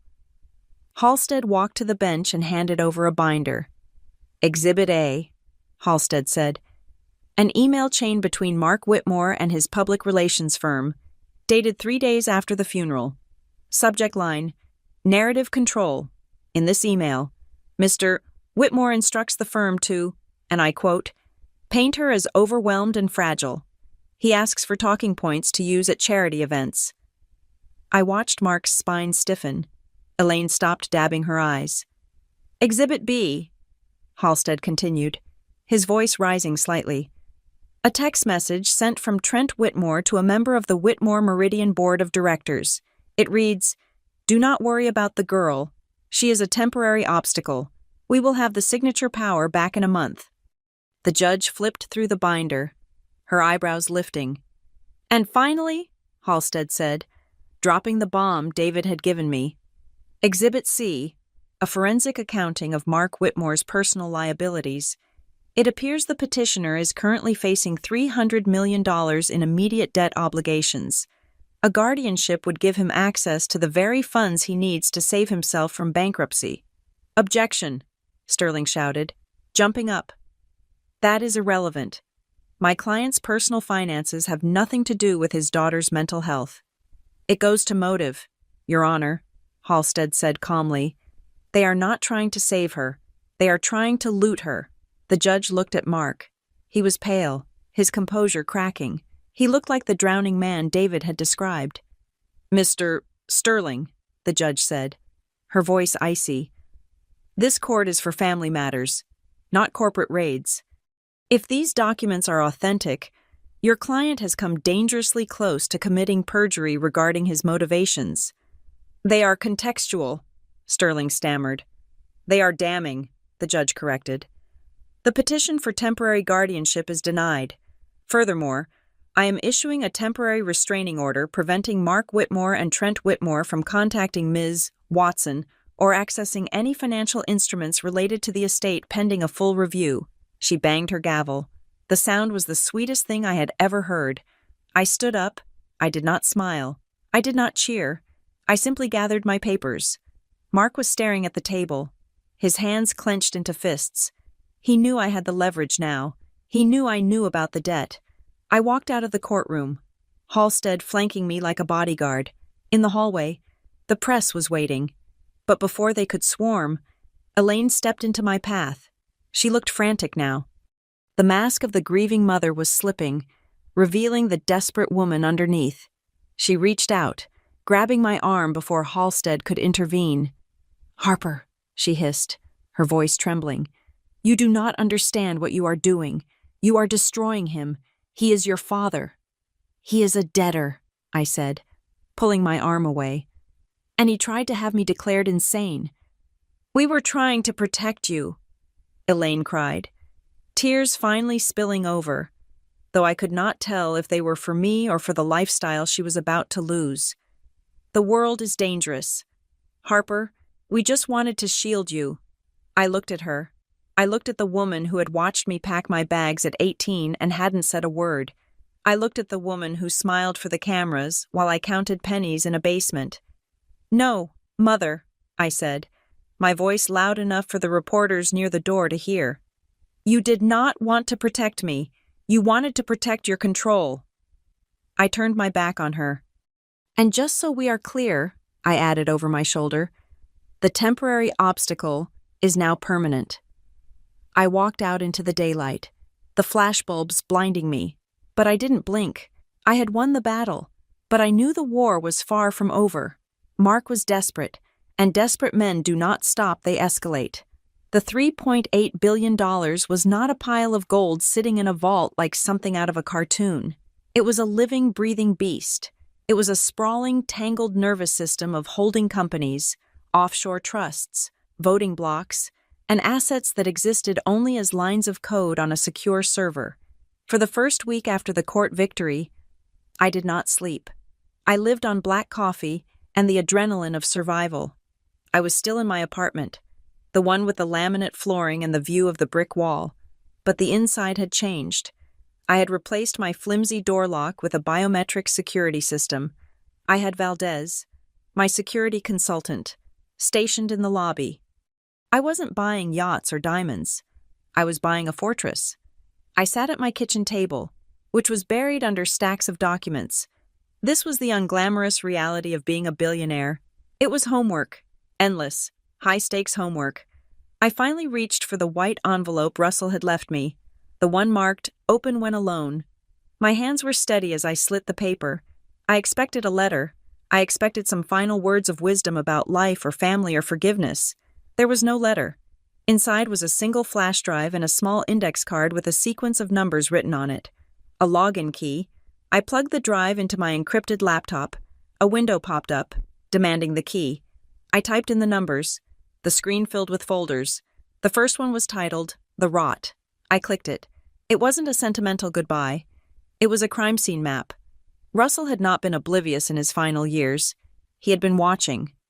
He had hired a forensic accounting firm 3 years ago, a boutique agency that specialized in corporate espionage. They had been tracking Mark and Trent, not as family members, but as hostile internal threats. I opened a file dated 18 months ago. It detailed a series of wire transfers from a subsidiary called Whitmore Logistics. The money sums of $200,000, $500,000, sometimes $1 million was being siphoned off into a shell company registered in the Cayman Islands, called Blue Horizon Consulting. The signatory for Blue Horizon was buried deep, hidden behind layers of corporate veils. But Russell's investigators had found him. It was Trent. My brother had been treating the company's operating capital like his personal ATM, but it got worse. I opened a PDF labeled Unauthorized Guarantees. Trent had been signing deals with external developers, using the Whitmore family name as collateral. He had forged Russell's signature on letters of intent, effectively promising that if his risky ventures failed, Whitmore Meridian would foot the bill. He hadn't just stolen money. He had exposed the entire empire to catastrophic liability. If those deals went south, the creditors wouldn't come after Trent. They would come after the main holding company. They would come after me. I felt a chill that had nothing to do with the drafty window. This was why they were so desperate for the guardianship. It wasn't just about Mark's debt. It was about covering up years of systemic fraud before I opened the books. I needed verification. I needed a human element. The next morning, I arranged a meeting with Silas Vance. Silas was 80 years old, a former senator, and the longest-serving member of the Whitmore Meridian Board of Directors. He was the only man Russell had ever spoken of with genuine respect. We met in the back of a dusty, leather-scented library at his private club. Silas looked like a tortoise, wrinkled, slow, but with eyes that were ancient and sharp. He sipped his whiskey and looked at me with a mixture of curiosity and pity. "You have your grandfather's chin," Silas grunted, "and his stubbornness, from what I hear." "I have his files," I said, cutting to the chase. "I know about Blue Horizon." Silas didn't blink. He swirled the amber liquid in his glass. I suspected Russell knew. He stopped bringing Mark to the quarterly strategy meetings 2 years ago. He never said why. He just froze him out. "Why didn't he fire him?" I asked. "Because Russell believed in letting people hang themselves," Silas said. "He gave Mark enough rope. He just didn't expect Mark to use it to try and strangle the company." Silas leaned forward, his voice dropping to a gravelly whisper. "Listen to me, girl. You won that hearing. Good for you. But do not think for a second that this is over. Mark is cornered. He is terrified. And Trent? Trent is a fool, which makes him dangerous. They are legally barred from the finances," I said. "Laws are just lines on paper to men like your father." Silas said, "They will not stop at the courts. They will try to break you. They will try to find a way to make you quit. They need that signature power back. Harper, without it, the auditors are going to find the unauthorized guarantees. When that happens, it is not just bankruptcy, it is federal prison." He looked me dead in the eye. "Watch your flank, and for God's sake, do not sign anything, not a birthday card, not a receipt, nothing." I left the club with my blood running cold. Silas was right. I wasn't dealing with family drama. I was dealing with criminals who happened to share my DNA. I went back to my apartment. I looked around at my mismatched furniture, my small kitchen. I could have moved into a penthouse at the Ritz that night. I could have hired a staff of 10, but I didn't want new people. New people were potential leaks. I called Valdez. "I need 24-hour coverage, and I need a background check on everyone who has cleaned this building in the last 5 years." "Done," Valdez said. She didn't ask why. That was why I paid her. Then, the phone rang. It was my mother. "Harper," Elaine said. Her voice was soft, devoid of the frantic energy she had shown outside the courthouse. "Please, don't hang up." I held the phone away from my ear for a second. Looking at it, Russell's training kicked in. "Listen to what they want you to do. Then look at what they are afraid of. What do you want, Mother? I asked. I want to apologize, she said. The court hearing it got out of hand. Your father was panic-stricken. We all were. We handled it wrong. We pushed you when we should have supported you. You tried to have me committed, I said flatly. I know, she whispered, and I will regret that for the rest of my life. But Harper, we are a family. We are all hurting. I just want to see you. No lawyers, no Mark, no Trent, just you and me, mother and daughter. Please. I paused. My instinct was to tell her to go to hell, but then I remembered the Blue Horizon file. I remembered Silas's warning. They are desperate. If I refused, they would keep plotting in the dark. If I accepted, I could look her in the eyes and see exactly how terrified they were. Dinner, I said. Tonight, 7 o'clock, at the Avery? The Avery is lovely, she said, her relief audible. Thank you. Harper, thank you. The Avery was neutral ground expensive, public, and busy. I arrived 5 minutes late on purpose. Elaine was already at a corner table. She was wearing a beige cashmere cardigan, looking softer, older, less armored than usual. She had ordered a bottle of white wine but hadn't touched it. When I sat down, she reached for my hand. I let her take it for a second before pulling back to place my napkin in my lap. You look tired, she said, her eyes scanning my face. I am working, I said. It turns out running a conglomerate takes more than just cashing checks. I know, she said quickly. That is what worries me. It is so much for one person. Your grandfather, he was a machine. You are human. Harper. We ordered. We made small talk. She asked about my apartment. She asked if I was seeing anyone. It was a surreal pantomime of a normal mother-daughter dinner, performed over a plate of $30 risotto. Then, the coffee arrived, and the performance shifted gears. Elaine reached into her purse. She didn't pull out a weapon. She pulled out a thin leather folder. I didn't want to bring this up, she began, her voice trembling with manufactured reluctance. But Mark is destroying himself with guilt. He knows he can't be your guardian. He accepts that. But the company, Harper the company, is in a fragile state. Is it? I asked, sipping my coffee. There are deals, she said. Complex deals that Russell set in motion years ago. They require authorized signatures from someone with tenure. The banks are getting nervous with a new owner. The stock is wobbling. She slid the folder across the table. This isn't a guardianship, she said. It is just a limited voting proxy. It authorizes Mark to handle the administrative maintenance of the existing contracts for 6 months. Just the old stuff. You keep the money. You keep the final say on new business. This just clears the backlog. It lets you breathe. I looked at the folder. It was the trap. They needed a signature, any signature. If I signed this proxy, Mark could use his administrative power to bury the Blue Horizon transfers. He could validate the unauthorized guarantees Trent had made. He could retroactively approve the theft. I didn't open the folder. I looked at Elaine. I saw the way her eyes darted to the folder and then back to my face. I saw the slight tremor in her hand as she held her coffee cup. I saw the beads of sweat along her hairline. Despite the restaurant being cool, they weren't just worried about the stock price. They were terrified of the audit. The mirror clause wasn't the only trap Russell had set. By filing for guardianship, Mark had triggered an automatic internal review. The forensic accountants were probably already chewing through the servers at Whitmore Meridian. Mark and Trent were racing against a clock that was ticking louder every second. You want me to sign this? I said slowly. To help the company.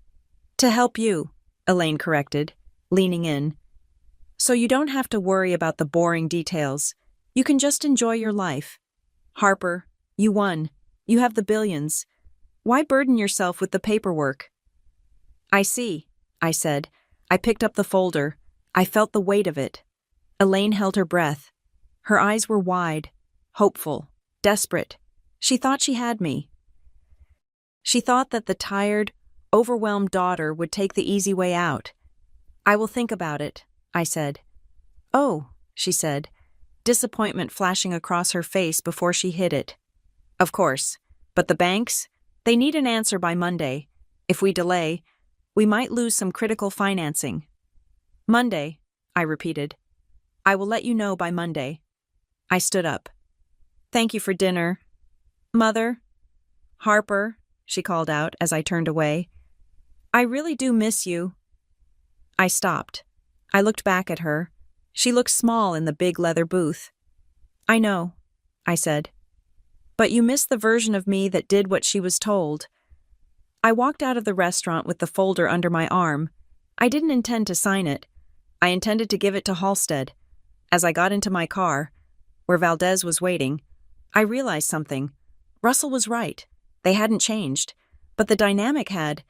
They used to ignore me because I was worthless to them. Now they were courting me because I was their only life raft.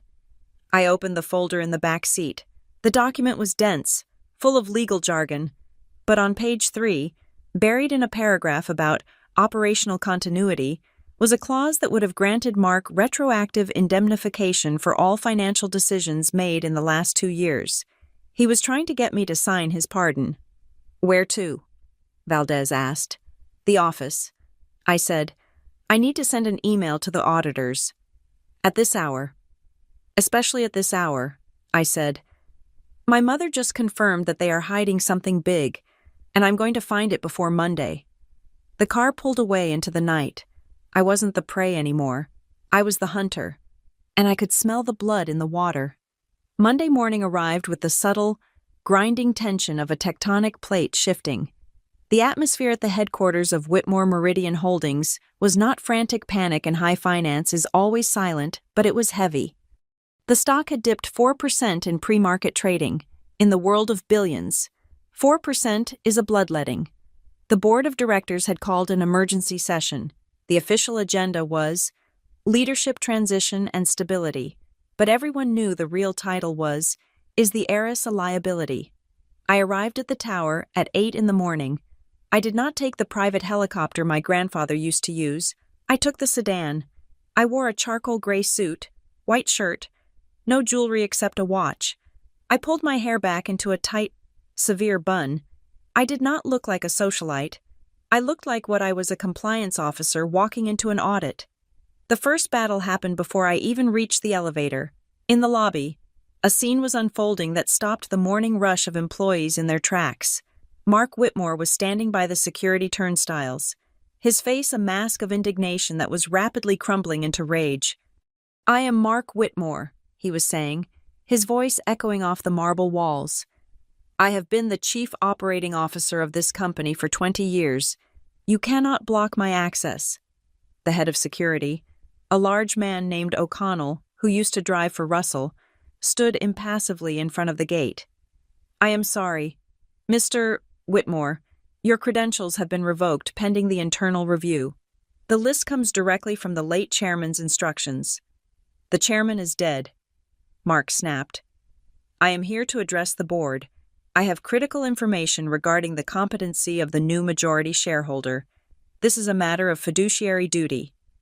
I walked through the revolving doors. The sound of my heels clicking on the floor was rhythmically precise. Mark turned. When he saw me, his eyes narrowed. He looked tired. The stress of the debt and the failing legal battle was etching deep lines around his mouth. Harper, he said, stepping toward me. Tell them I need to be in that meeting. If you go up there alone, the wolves will tear you apart.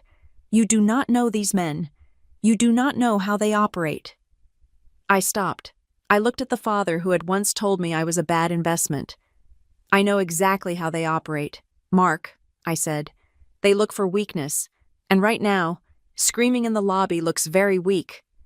I am trying to save you, he hissed, lowering his voice. Trent released the dossier. The board has it. They know about your history, your credit score, the eviction notice from when you were 22. They are going to roast you. Take me up there. I can spin it. I can say it was a youthful indiscretion. I felt a cold spike of anger, but I tamped it down. Trent had dug up my struggles, the struggles they caused by cutting me off, and packaged them as evidence of financial incompetence. It was dirty. It was petty. and it was exactly what I expected. "Go home, Mark," I said. "Mr. O'Connell, please ensure the lobby is clear." I scanned my badge. The light turned green. I walked through the gate, leaving my father shouting impotently at the glass. The boardroom was on the 45th floor. It was a cavernous space with floor-to-ceiling windows overlooking the Boston Harbor. 12 men and women sat around a table that cost more than my college education. They were the titans of industry CEOs, former senators, investment bankers. They turned as I entered. Their gazes were heavy, assessing. Silas Vance sat at the far end. He gave me a barely perceptible nod. "Ms. Watson," said the chairman of the board, a man named Sterling Archer, no relation to Mark's lawyer, who had eyes like a shark. "Thank you for joining us. We have some concerning materials to review." He slid a thick, spiral-bound document across the polished wood. The cover read, "Risk Assessment, the Watson Succession." I didn't open it. I assume this was provided by my brother, Trent Whitmore. "It contains public records," Archer said, tapping a pen on the table. "It suggests a pattern of financial instability, missed rent payments, a checking account that was frequently overdrawn between 2015 and 2017, a credit score that, until recently, was below 600. He leaned back, interlacing his fingers. "Ms. Watson, we manage pension funds. We manage sovereign wealth. We cannot have a controlling shareholder who cannot manage a household budget." The room was silent. They were waiting for me to make excuses. They were waiting for me to cry, or to blame my parents, or to ask for help. I remained seated. I placed my hands flat on the table. "You are looking at a history of poverty," I said, my voice steady and projecting to the back of the room. "Not a history of mismanagement. Those overdrafts occurred because I was working 2 jobs to pay for night school while receiving 0 financial support. I paid every cent back, with interest." "It still speaks to a lack of liquidity management," one of the board members muttered. "Does it?" I asked. "Or does it speak to resilience? I survived on $12,000 a year. I know the value of $1 better than anyone in this room." I reached into my briefcase. "However, since we are discussing risk and mismanagement, I believe we should look at current events, not ancient history." I pulled out the preliminary report from the forensic audit Russell's team had started. I slid copies down the table. "While my brother was digging through my trash from 10 years ago," I said, "I was looking at the company's books from last month, specifically a subsidiary called Whitmore Logistics." Archer picked up the report. He frowned. "What is this?" "That is a record of unauthorized wire transfers," I said, slipping into my professional persona, the compliance officer. "Over the last 18 months, $7 million has been moved from logistics to a shell corporation in the Caymans. The authorizing signature is an auto pen stamp of my grandfather, used 2 days after he was admitted to the hospital and incapacitated." The atmosphere in the room shifted instantly. The boredom vanished. The condescension evaporated. This was no longer a family squabble. This was corporate fraud. "Who authorized the use of the stamp?" Silas Vance asked, his voice growling. "The digital trail leads to a terminal in the COO's office," I said. "Mark Whitmore's office." "This is speculation," Archer said, though he was reading the numbers rapidly. "A terminal login is not proof of guilt." "No," I agreed. "It is a risk indicator, just like the unauthorized guarantees I found in the Project Oakhaven files. $40 million of Whitmore Meridian leverage pledged to a failing real estate deal in Dubai. Signed by Trent Whitmore, who holds no executive authority to bind this company." I watched their faces. They were pale. 40 million was not a lot to them, but the lack of control was terrifying. If Trent could sign for 40, he could sign for 400. "Gentlemen and ladies," I said, standing up, "you called this meeting because you were worried I was a risk. You thought I was an overwhelmed girl who would crash the stock, but the reality is, I am the only person in this family who is not currently trying to loot this company to pay off personal debts." While the boardroom digested the poison I had just fed them, The war outside was escalating. My phone, which was vibrating silently in my pocket, was flooded with notifications. Mark's legal team had filed a new motion an hour ago. They were demanding an immediate psychological intervention, claiming that my refusal to sign the proxy was proof of paranoid delusions. Simultaneously, Elaine was on a morning talk show. I could picture it perfectly. She would be wearing pastel. She would be weeping. "We just want her back." She would say to the host, "This money is a curse. It destroyed my father-in-law's mind. And now it is taking my daughter. We don't care about the shares. We just want to make sure she doesn't hurt herself." It was a pincer movement. Mark squeezed from the legal side, Elaine squeezed from the moral side, and Trent squeezed from the financial side. They wanted to break me mentally so that I would sign the papers just to make the noise stop. Back in the boardroom, Archer looked up from the report. He looked at me with a new expression. It wasn't respect. Not yet. It was calculation. "These allegations regarding Mark and Trent," Archer said, "if true, they constitute a breach of fiduciary duty. They could lead to criminal charges." "The forensic audit is ongoing," I said. "The mirror clause in my grandfather's will has triggered a full external review. Everything will come out. The question is, do you want to be on the side of the board that protected the looters, or the side that stopped them?" "If we move against Mark," a female board member asked, "he will sue. He will claim wrongful termination. He will claim you are retaliating because of the guardianship case." "Let him sue," I said. "He cannot afford a lawyer for much longer. He is insolvent." Archer leaned back. "Ms. Watson, this is a very aggressive stance for a new owner. Your parents, they are painting a very different picture in the press. They say they are fighting for your soul." I laughed. It was a short, dry sound that startled them. "My soul is fine. Mr. Archer," I said. I walked to the window and looked out at the city. "They are telling the world that family matters more than money. They are telling you that I am greedy, that I am hoarding the estate." I turned back to face them. "I do not care about the yachts," I said. "I do not care about the Hamptons house. I do not care about the $3.8 billion, except as a tool to keep this company standing." I placed my hands on the back of the chair. "I am not fighting for money. I am fighting for the right to live without a leash. I am fighting for the right to make a mistake without my father calling it a mental illness. I am fighting for my autonomy. And if saving this company from their embezzlement is the price I have to pay for my freedom, then I will pay it." The room was quiet for a long time.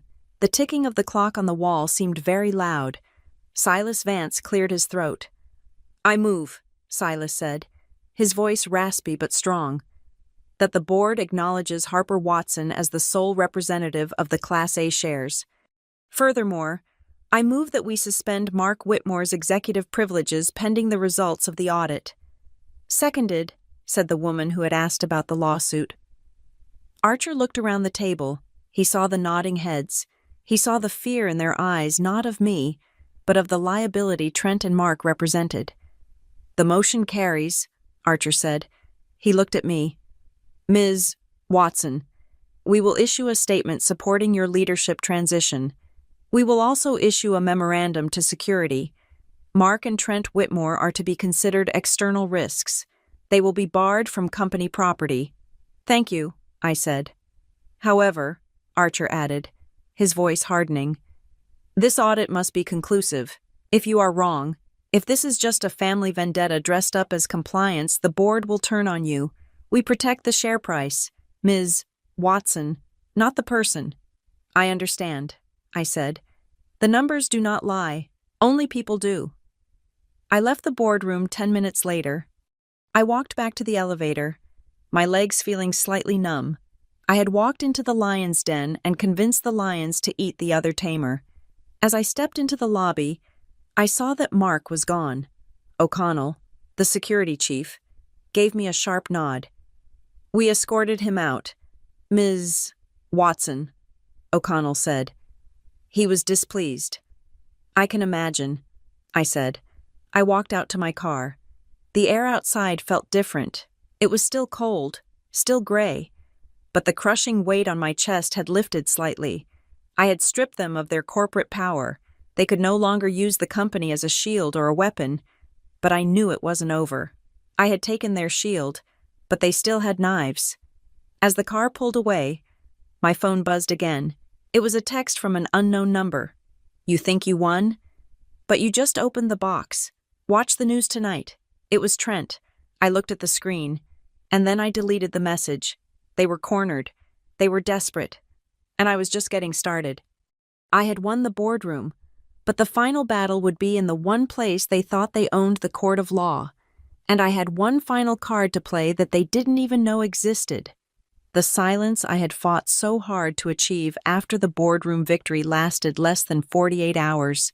When you corner a rat, it does not surrender. It throws itself at your throat. Mark and Trent knew they were bleeding out. They knew the audit was chewing through the company's servers, eating its way toward their secrets. They understood that once the forensic accountants finished their work, they would not just be broke, they would be defendants in a federal fraud case. So they stopped trying to negotiate. They stopped trying to be subtle. They decided to burn the whole world down in hopes that I would die in the smoke. On Wednesday morning, a new legal filing landed on Arthur Halstead's desk. It was not a petition for guardianship based on mental incompetence. They had abandoned that strategy the moment the judge threw it out. This was something far more insidious. It was a motion for protection from undue influence. Mark's legal team had crafted a narrative that was terrifyingly plausible to the outside world.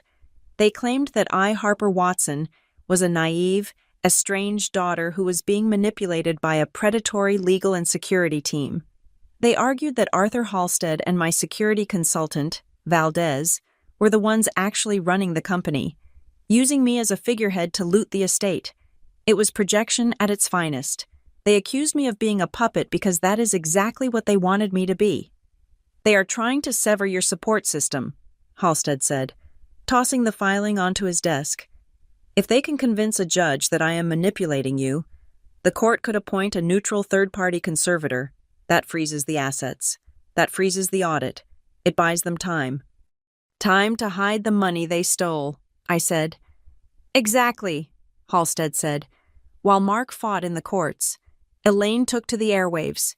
I watched her that evening on a local Boston talk show. The lighting was soft. She wore a simple blue dress, looking every inch the heartbroken matriarch. She did not look angry. She looked terrified. "I do not care about the money," Elaine told the interviewer, her voice trembling. "I really don't, but I am a mother, and I know my daughter. Harper is sweet. She is simple. She has lived a quiet life. Now, suddenly, she is surrounded by these sharks, lawyers, security guards, consultants. They won't let us talk to her. They have cut her off from her family." She wiped a tear from her cheek. "I just want to make sure she isn't being used. I lie awake at night terrified that when the money is gone, these people will dump her on the street, and she will have no one left." It was a masterclass in manipulation. She took my autonomy and framed it as victimization. She took my strength and called it weakness. The public ate it up. My phone, which I had foolishly left on for work calls, began to melt down. It wasn't just the media. It was the friends. People I hadn't spoken to in 15 years suddenly found my number. A girl who had made fun of my secondhand clothes in high school sent me a text. "Hey girl, so proud of you. We should grab coffee. I have this amazing business idea for a nonprofit." A cousin from Mark's side of the family, a man I had met exactly twice, left a voicemail saying he was worried about my safety and needed $40,000 to pay off a misunderstanding with a loan shark so he could come protect me.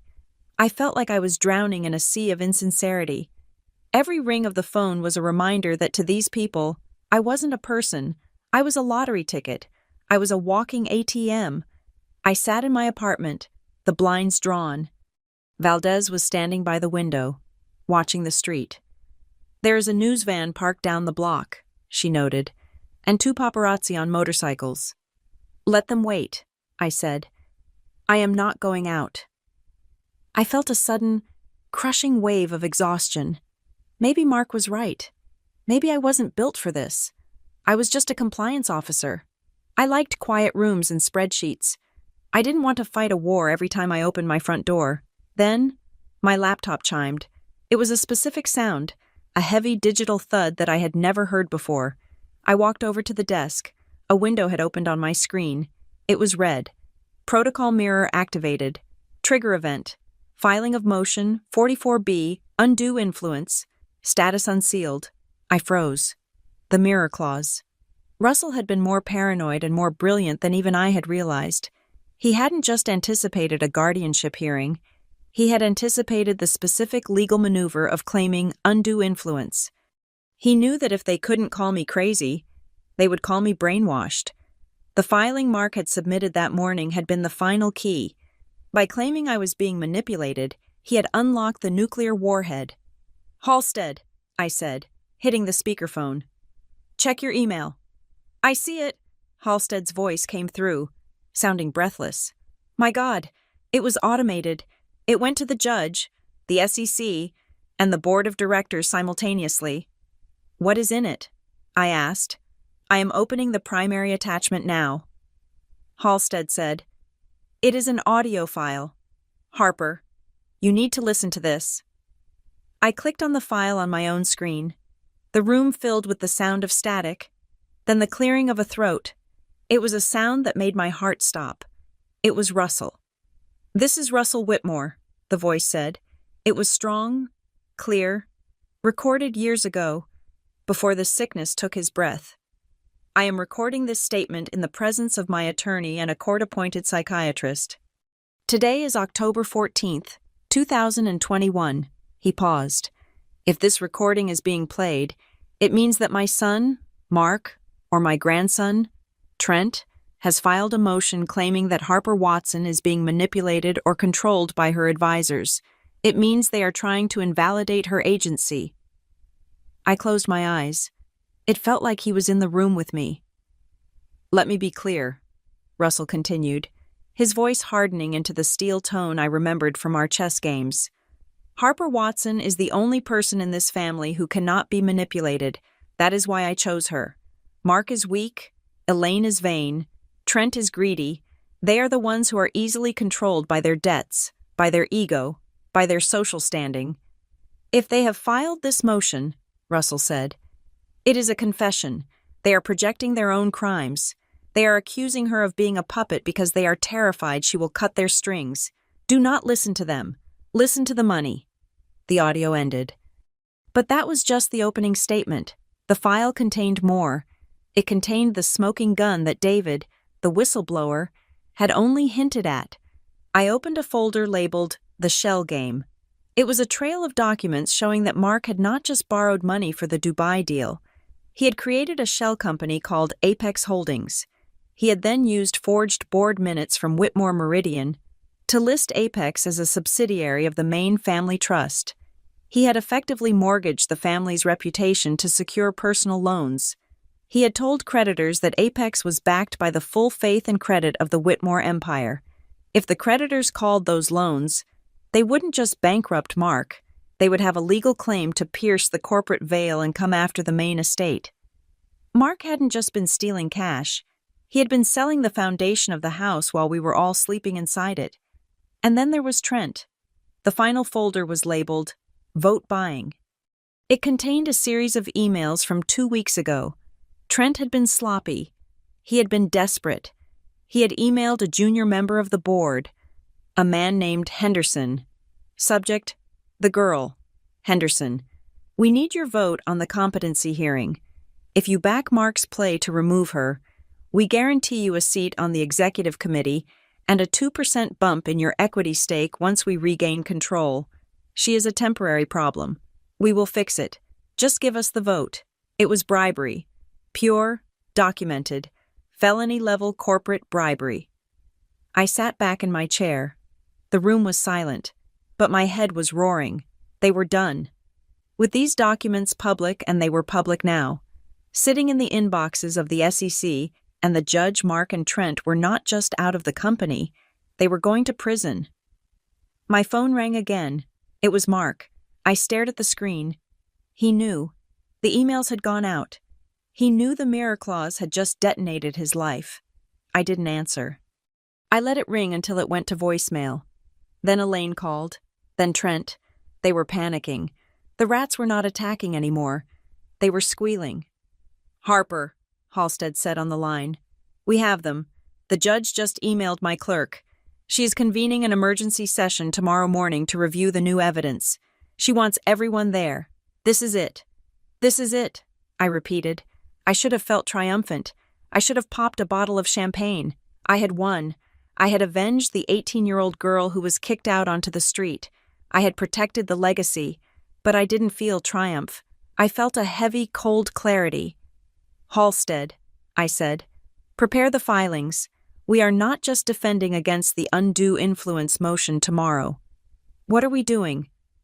"We are filing for a permanent restraining order," I said, "and we are handing the fraud evidence to the district attorney in open court." "Harper, that will destroy them," Halstead said softly. "Mark will go to jail. Trent too. Elaine will be destitute." "They destroyed themselves," I said. "I am just the one signing the paperwork." I hung up. I walked into my bedroom. It was dark, illuminated only by the streetlights outside. I stood in front of the full-length mirror on the closet door. I looked at myself. I looked tired. My skin was pale, my eyes dark. But I stood straight. I didn't look like a victim. I didn't look like a puppet. I looked down at my hand, on my right ring finger. I wore a small gold band. It was the only thing I had kept from my childhood. It was a signet ring with the Whitmore crest, given to me by Mark when I turned 16, back when he thought I might still be useful to him. I had worn it for 16 years, even when I was poor, even when I hated them.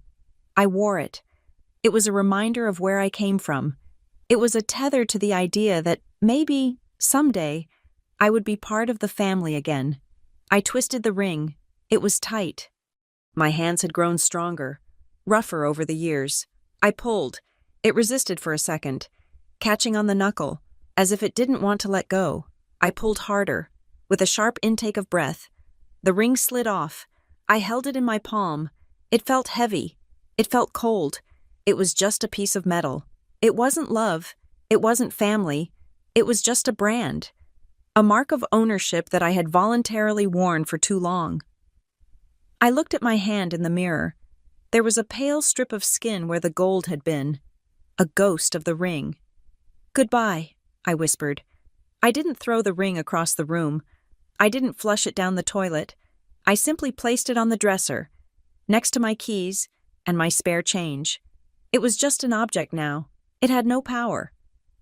I turned away from the mirror. Tomorrow, I would walk into that courtroom.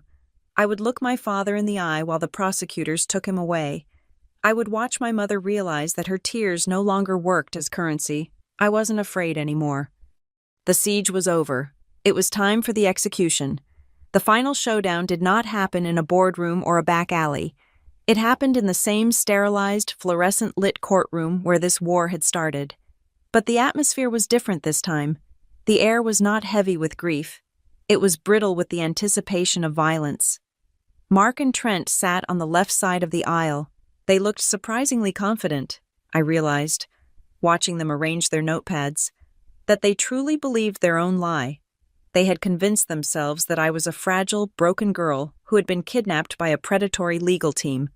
They believed that if they could just get a judge to sign a piece of paper, they could rescue me, and more importantly, rescue the access to the bank accounts. Elaine sat behind them. She was wearing a soft gray suit today, opting for the aesthetic of the weary, concerned mother. She caught my eye and offered a sad, trembling smile. It was the kind of smile that begged for forgiveness while simultaneously sharpening a knife. I sat on the right. Arthur Halstead was next to me. Valdez was behind me. I did not smile back at my mother. I looked at the judge, a man named Justice Halloway, who had a reputation for hating time wasters. "We are here to hear the motion for protection from undue influence," Justice Halloway said, peering over his spectacles. "Mr. Sterling, you may proceed." Mark's lawyer stood up. He buttoned his jacket with a flourish. "Your Honor," Sterling began, his voice dripping with synthetic empathy. This is a tragic case. We have a young woman, Harper Watson, who has been isolated from her loving family for over a decade. Suddenly, she inherits $3.8 billion. Within weeks, she is surrounded by security guards. She is filing hostile motions against her own father. She is barricaded in her apartment. These are not the actions of a free woman. These are the actions of a woman under the thrall of advisors who are isolating her to drain her estate. He pointed an accusatory finger at Halstead. We are asking the court to step in. We are asking for a neutral conservator to be appointed. We are asking to bring Harper home. It was a compelling story. If I were a stranger in the gallery, I might have believed it. Justice Holloway turned to us. Mr. Halstead, your response. Halstead did not stand up immediately. He arranged his papers with agonizing slowness. When he finally rose, he did not look at Sterling. He looked at Mark. Your Honor, Halstead said, the petitioner claims that Ms. Watson is being manipulated. They claim their only interest is her well-being. They claim they want to protect her. Halstead picked up a single sheet of paper. However, he continued, we have compiled a timeline of every interaction between the Whitmore family and Miss Watson since the death of Russell Whitmore. There were 14 phone calls, 3 dinners, 2 emails, in every single instance, without exception. A document transferring financial control was presented for her signature within 20 minutes of the conversation starting. That is circumstantial, Sterling interrupted. Is it? Halstead asked. Then let us look at the evidence that was automatically filed with this court yesterday morning. Mark stiffened. He knew about the mirror clause, but he clearly did not understand the extent of what it had released. When Mr. Whitmore filed this motion claiming undue influence, Halstead said, his voice hardening, he triggered the final provision of Russell Whitmore's will. This provision released a sealed forensic audit of the family's dealings with the company. Halstead walked to the bench and handed a heavy binder to the judge. Your Honor, if you turn to tab 4, you will see a series of wire transfers involving a shell company called Apex Holdings. You will see that Mark Whitmore used his future inheritance money he did not yet have to secure personal loans for a failed venture in Dubai. These loans are now in default. The courtroom went silent. I saw Mark's face turn the color of ash. And if you look at tab 6, Halstead continued, relentless, you will see an email chain between Trent Whitmore and a creditor, dated 2 days ago. In this email, Trent promises that, and I quote, once we get the guardianship order, we will liquidate the bond portfolio to cover the margin call. Halstead turned to face the room. They are not here to save Harper Watson, Halstead said. They are here to rob her. They are using this court as a crowbar to break into a bank vault. Objection, Sterling shouted. Though his voice lacked its earlier confidence, this is slander. These are unverified internal documents. They are verified by the forensic accounting firm of Deloitte, Justice Holloway said, his eyes scanning the pages. His expression had shifted from boredom to cold fury. The judge looked up. He looked directly at Mark. Mr. Whitmore, the judge said. Stand up. Mark stood. His legs looked shaky. You filed a sworn affidavit stating that your daughter is mentally unstable and needs your protection, the judge said. Yet, according to these documents, you are currently insolvent and facing allegations of corporate embezzlement. I have a simple question for you. Mark opened his mouth, but no sound came out. If you are so concerned about her mental health, the judge asked, his voice slicing through the air, why did your petition specifically ask for power of attorney over the voting shares? Why did you not simply ask for a medical proxy? Mark stammered. The estate is complex. It requires experienced hands. Experience? The judge repeated. You lost $300 million in 2 years.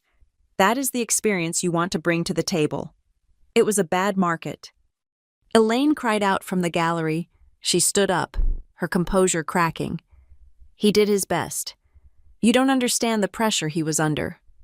Sit down, Mrs. Whitmore, the bailiff warned.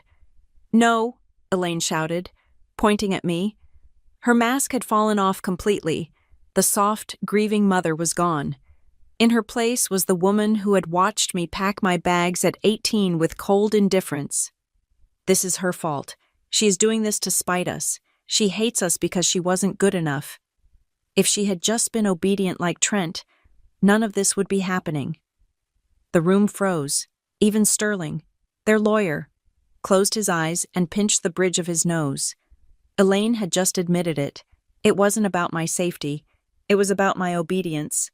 She had just confirmed, on the record, that my value to them was entirely conditional on my submission. "Mother," Trent hissed, grabbing her arm. "Shut up." "Do not tell me to shut up," Elaine screamed, hysteria taking over. "We are going to lose everything because she is selfish. She doesn't need that money. She doesn't even know how to spend it." "Your Honor," Trent said, standing up, trying desperately to salvage the Titanic as it snapped in half. "My mother is emotional.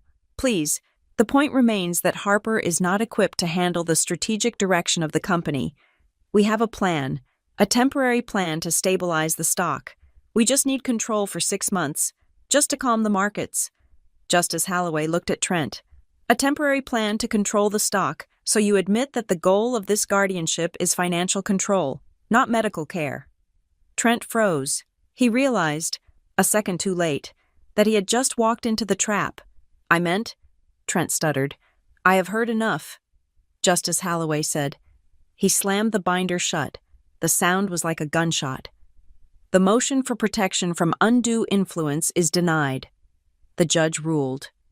"Furthermore, based on the evidence presented regarding the Apex Holdings transfers and the unauthorized guarantees, I am referring this matter to the District Attorney's Office for an immediate criminal investigation into fraud and embezzlement." "Your Honor, please," Mark begged, clutching the table. "I am also issuing a permanent restraining order," the judge continued, ignoring him. "Mark Whitmore, Elaine Whitmore, and Trent Whitmore are hereby barred from coming within 500 feet of Harper Watson. They are barred from contacting her, her employees, or any member of the Whitmore Meridian Board." He banged his gavel. "This court is adjourned, and Mr. Whitmore, I suggest you don't leave town. I believe the authorities will want to speak with you shortly." The chaos that followed was absolute. Reporters who had been sitting quietly in the back rushed forward. Mark collapsed into his chair, burying his face in his hands. Trent was shouting at Sterling. Elaine was sobbing. But nobody was looking at her with sympathy anymore. They were looking at her like she was a spectacle. I stood up. I felt incredibly light. It wasn't happiness. It was the absence of weight. The burden I had carried since I was 18, the burden of wondering if I was wrong, if I was unlovable, if I was the problem, had evaporated. I walked toward the exit. I had to pass them to get out. Mark looked up as I approached. His eyes were red, rimmed with the desperation of a man who sees the prison bars closing in. "Harper," he croaked. "Harper, you can't let them take me. I am your father." I stopped. I looked at him. I looked at Elaine, who was staring at the floor. I looked at Trent, who was still trying to blame his lawyer. "You are not my father," I said calmly. "You are just a man who made a bad investment." "We gave you life," Elaine wailed. "And then you billed me for it," I said. I looked at all three of them one last time. "You think you lost the money because of me," I said, my voice steady enough to cut through the noise of the courtroom. "But you didn't. You lost the money years ago when you decided that family was a business transaction. You lost your power because you used love as chains. And the thing about chains is, eventually, they rust." I turned away. "Goodbye," I said. I walked through the swinging doors of the courtroom. The hallway was crowded. Cameras flashed. Microphones were thrust in my face. Questions were shouted. "Harper, how do you feel? Are you pressing charges? What happens to the company?" I ignored them all. Valdez cleared a path for me, her broad shoulders parting the sea of media. We reached the heavy glass doors at the entrance of the courthouse. Valdez pushed them open. The air outside was cold. It was the crisp, biting cold of a Massachusetts winter. It hit my face like a slap. waking up every nerve ending in my body, I stepped out onto the concrete steps. I stopped. I was alone. I had no parents. I had no brother. I had no ring on my finger.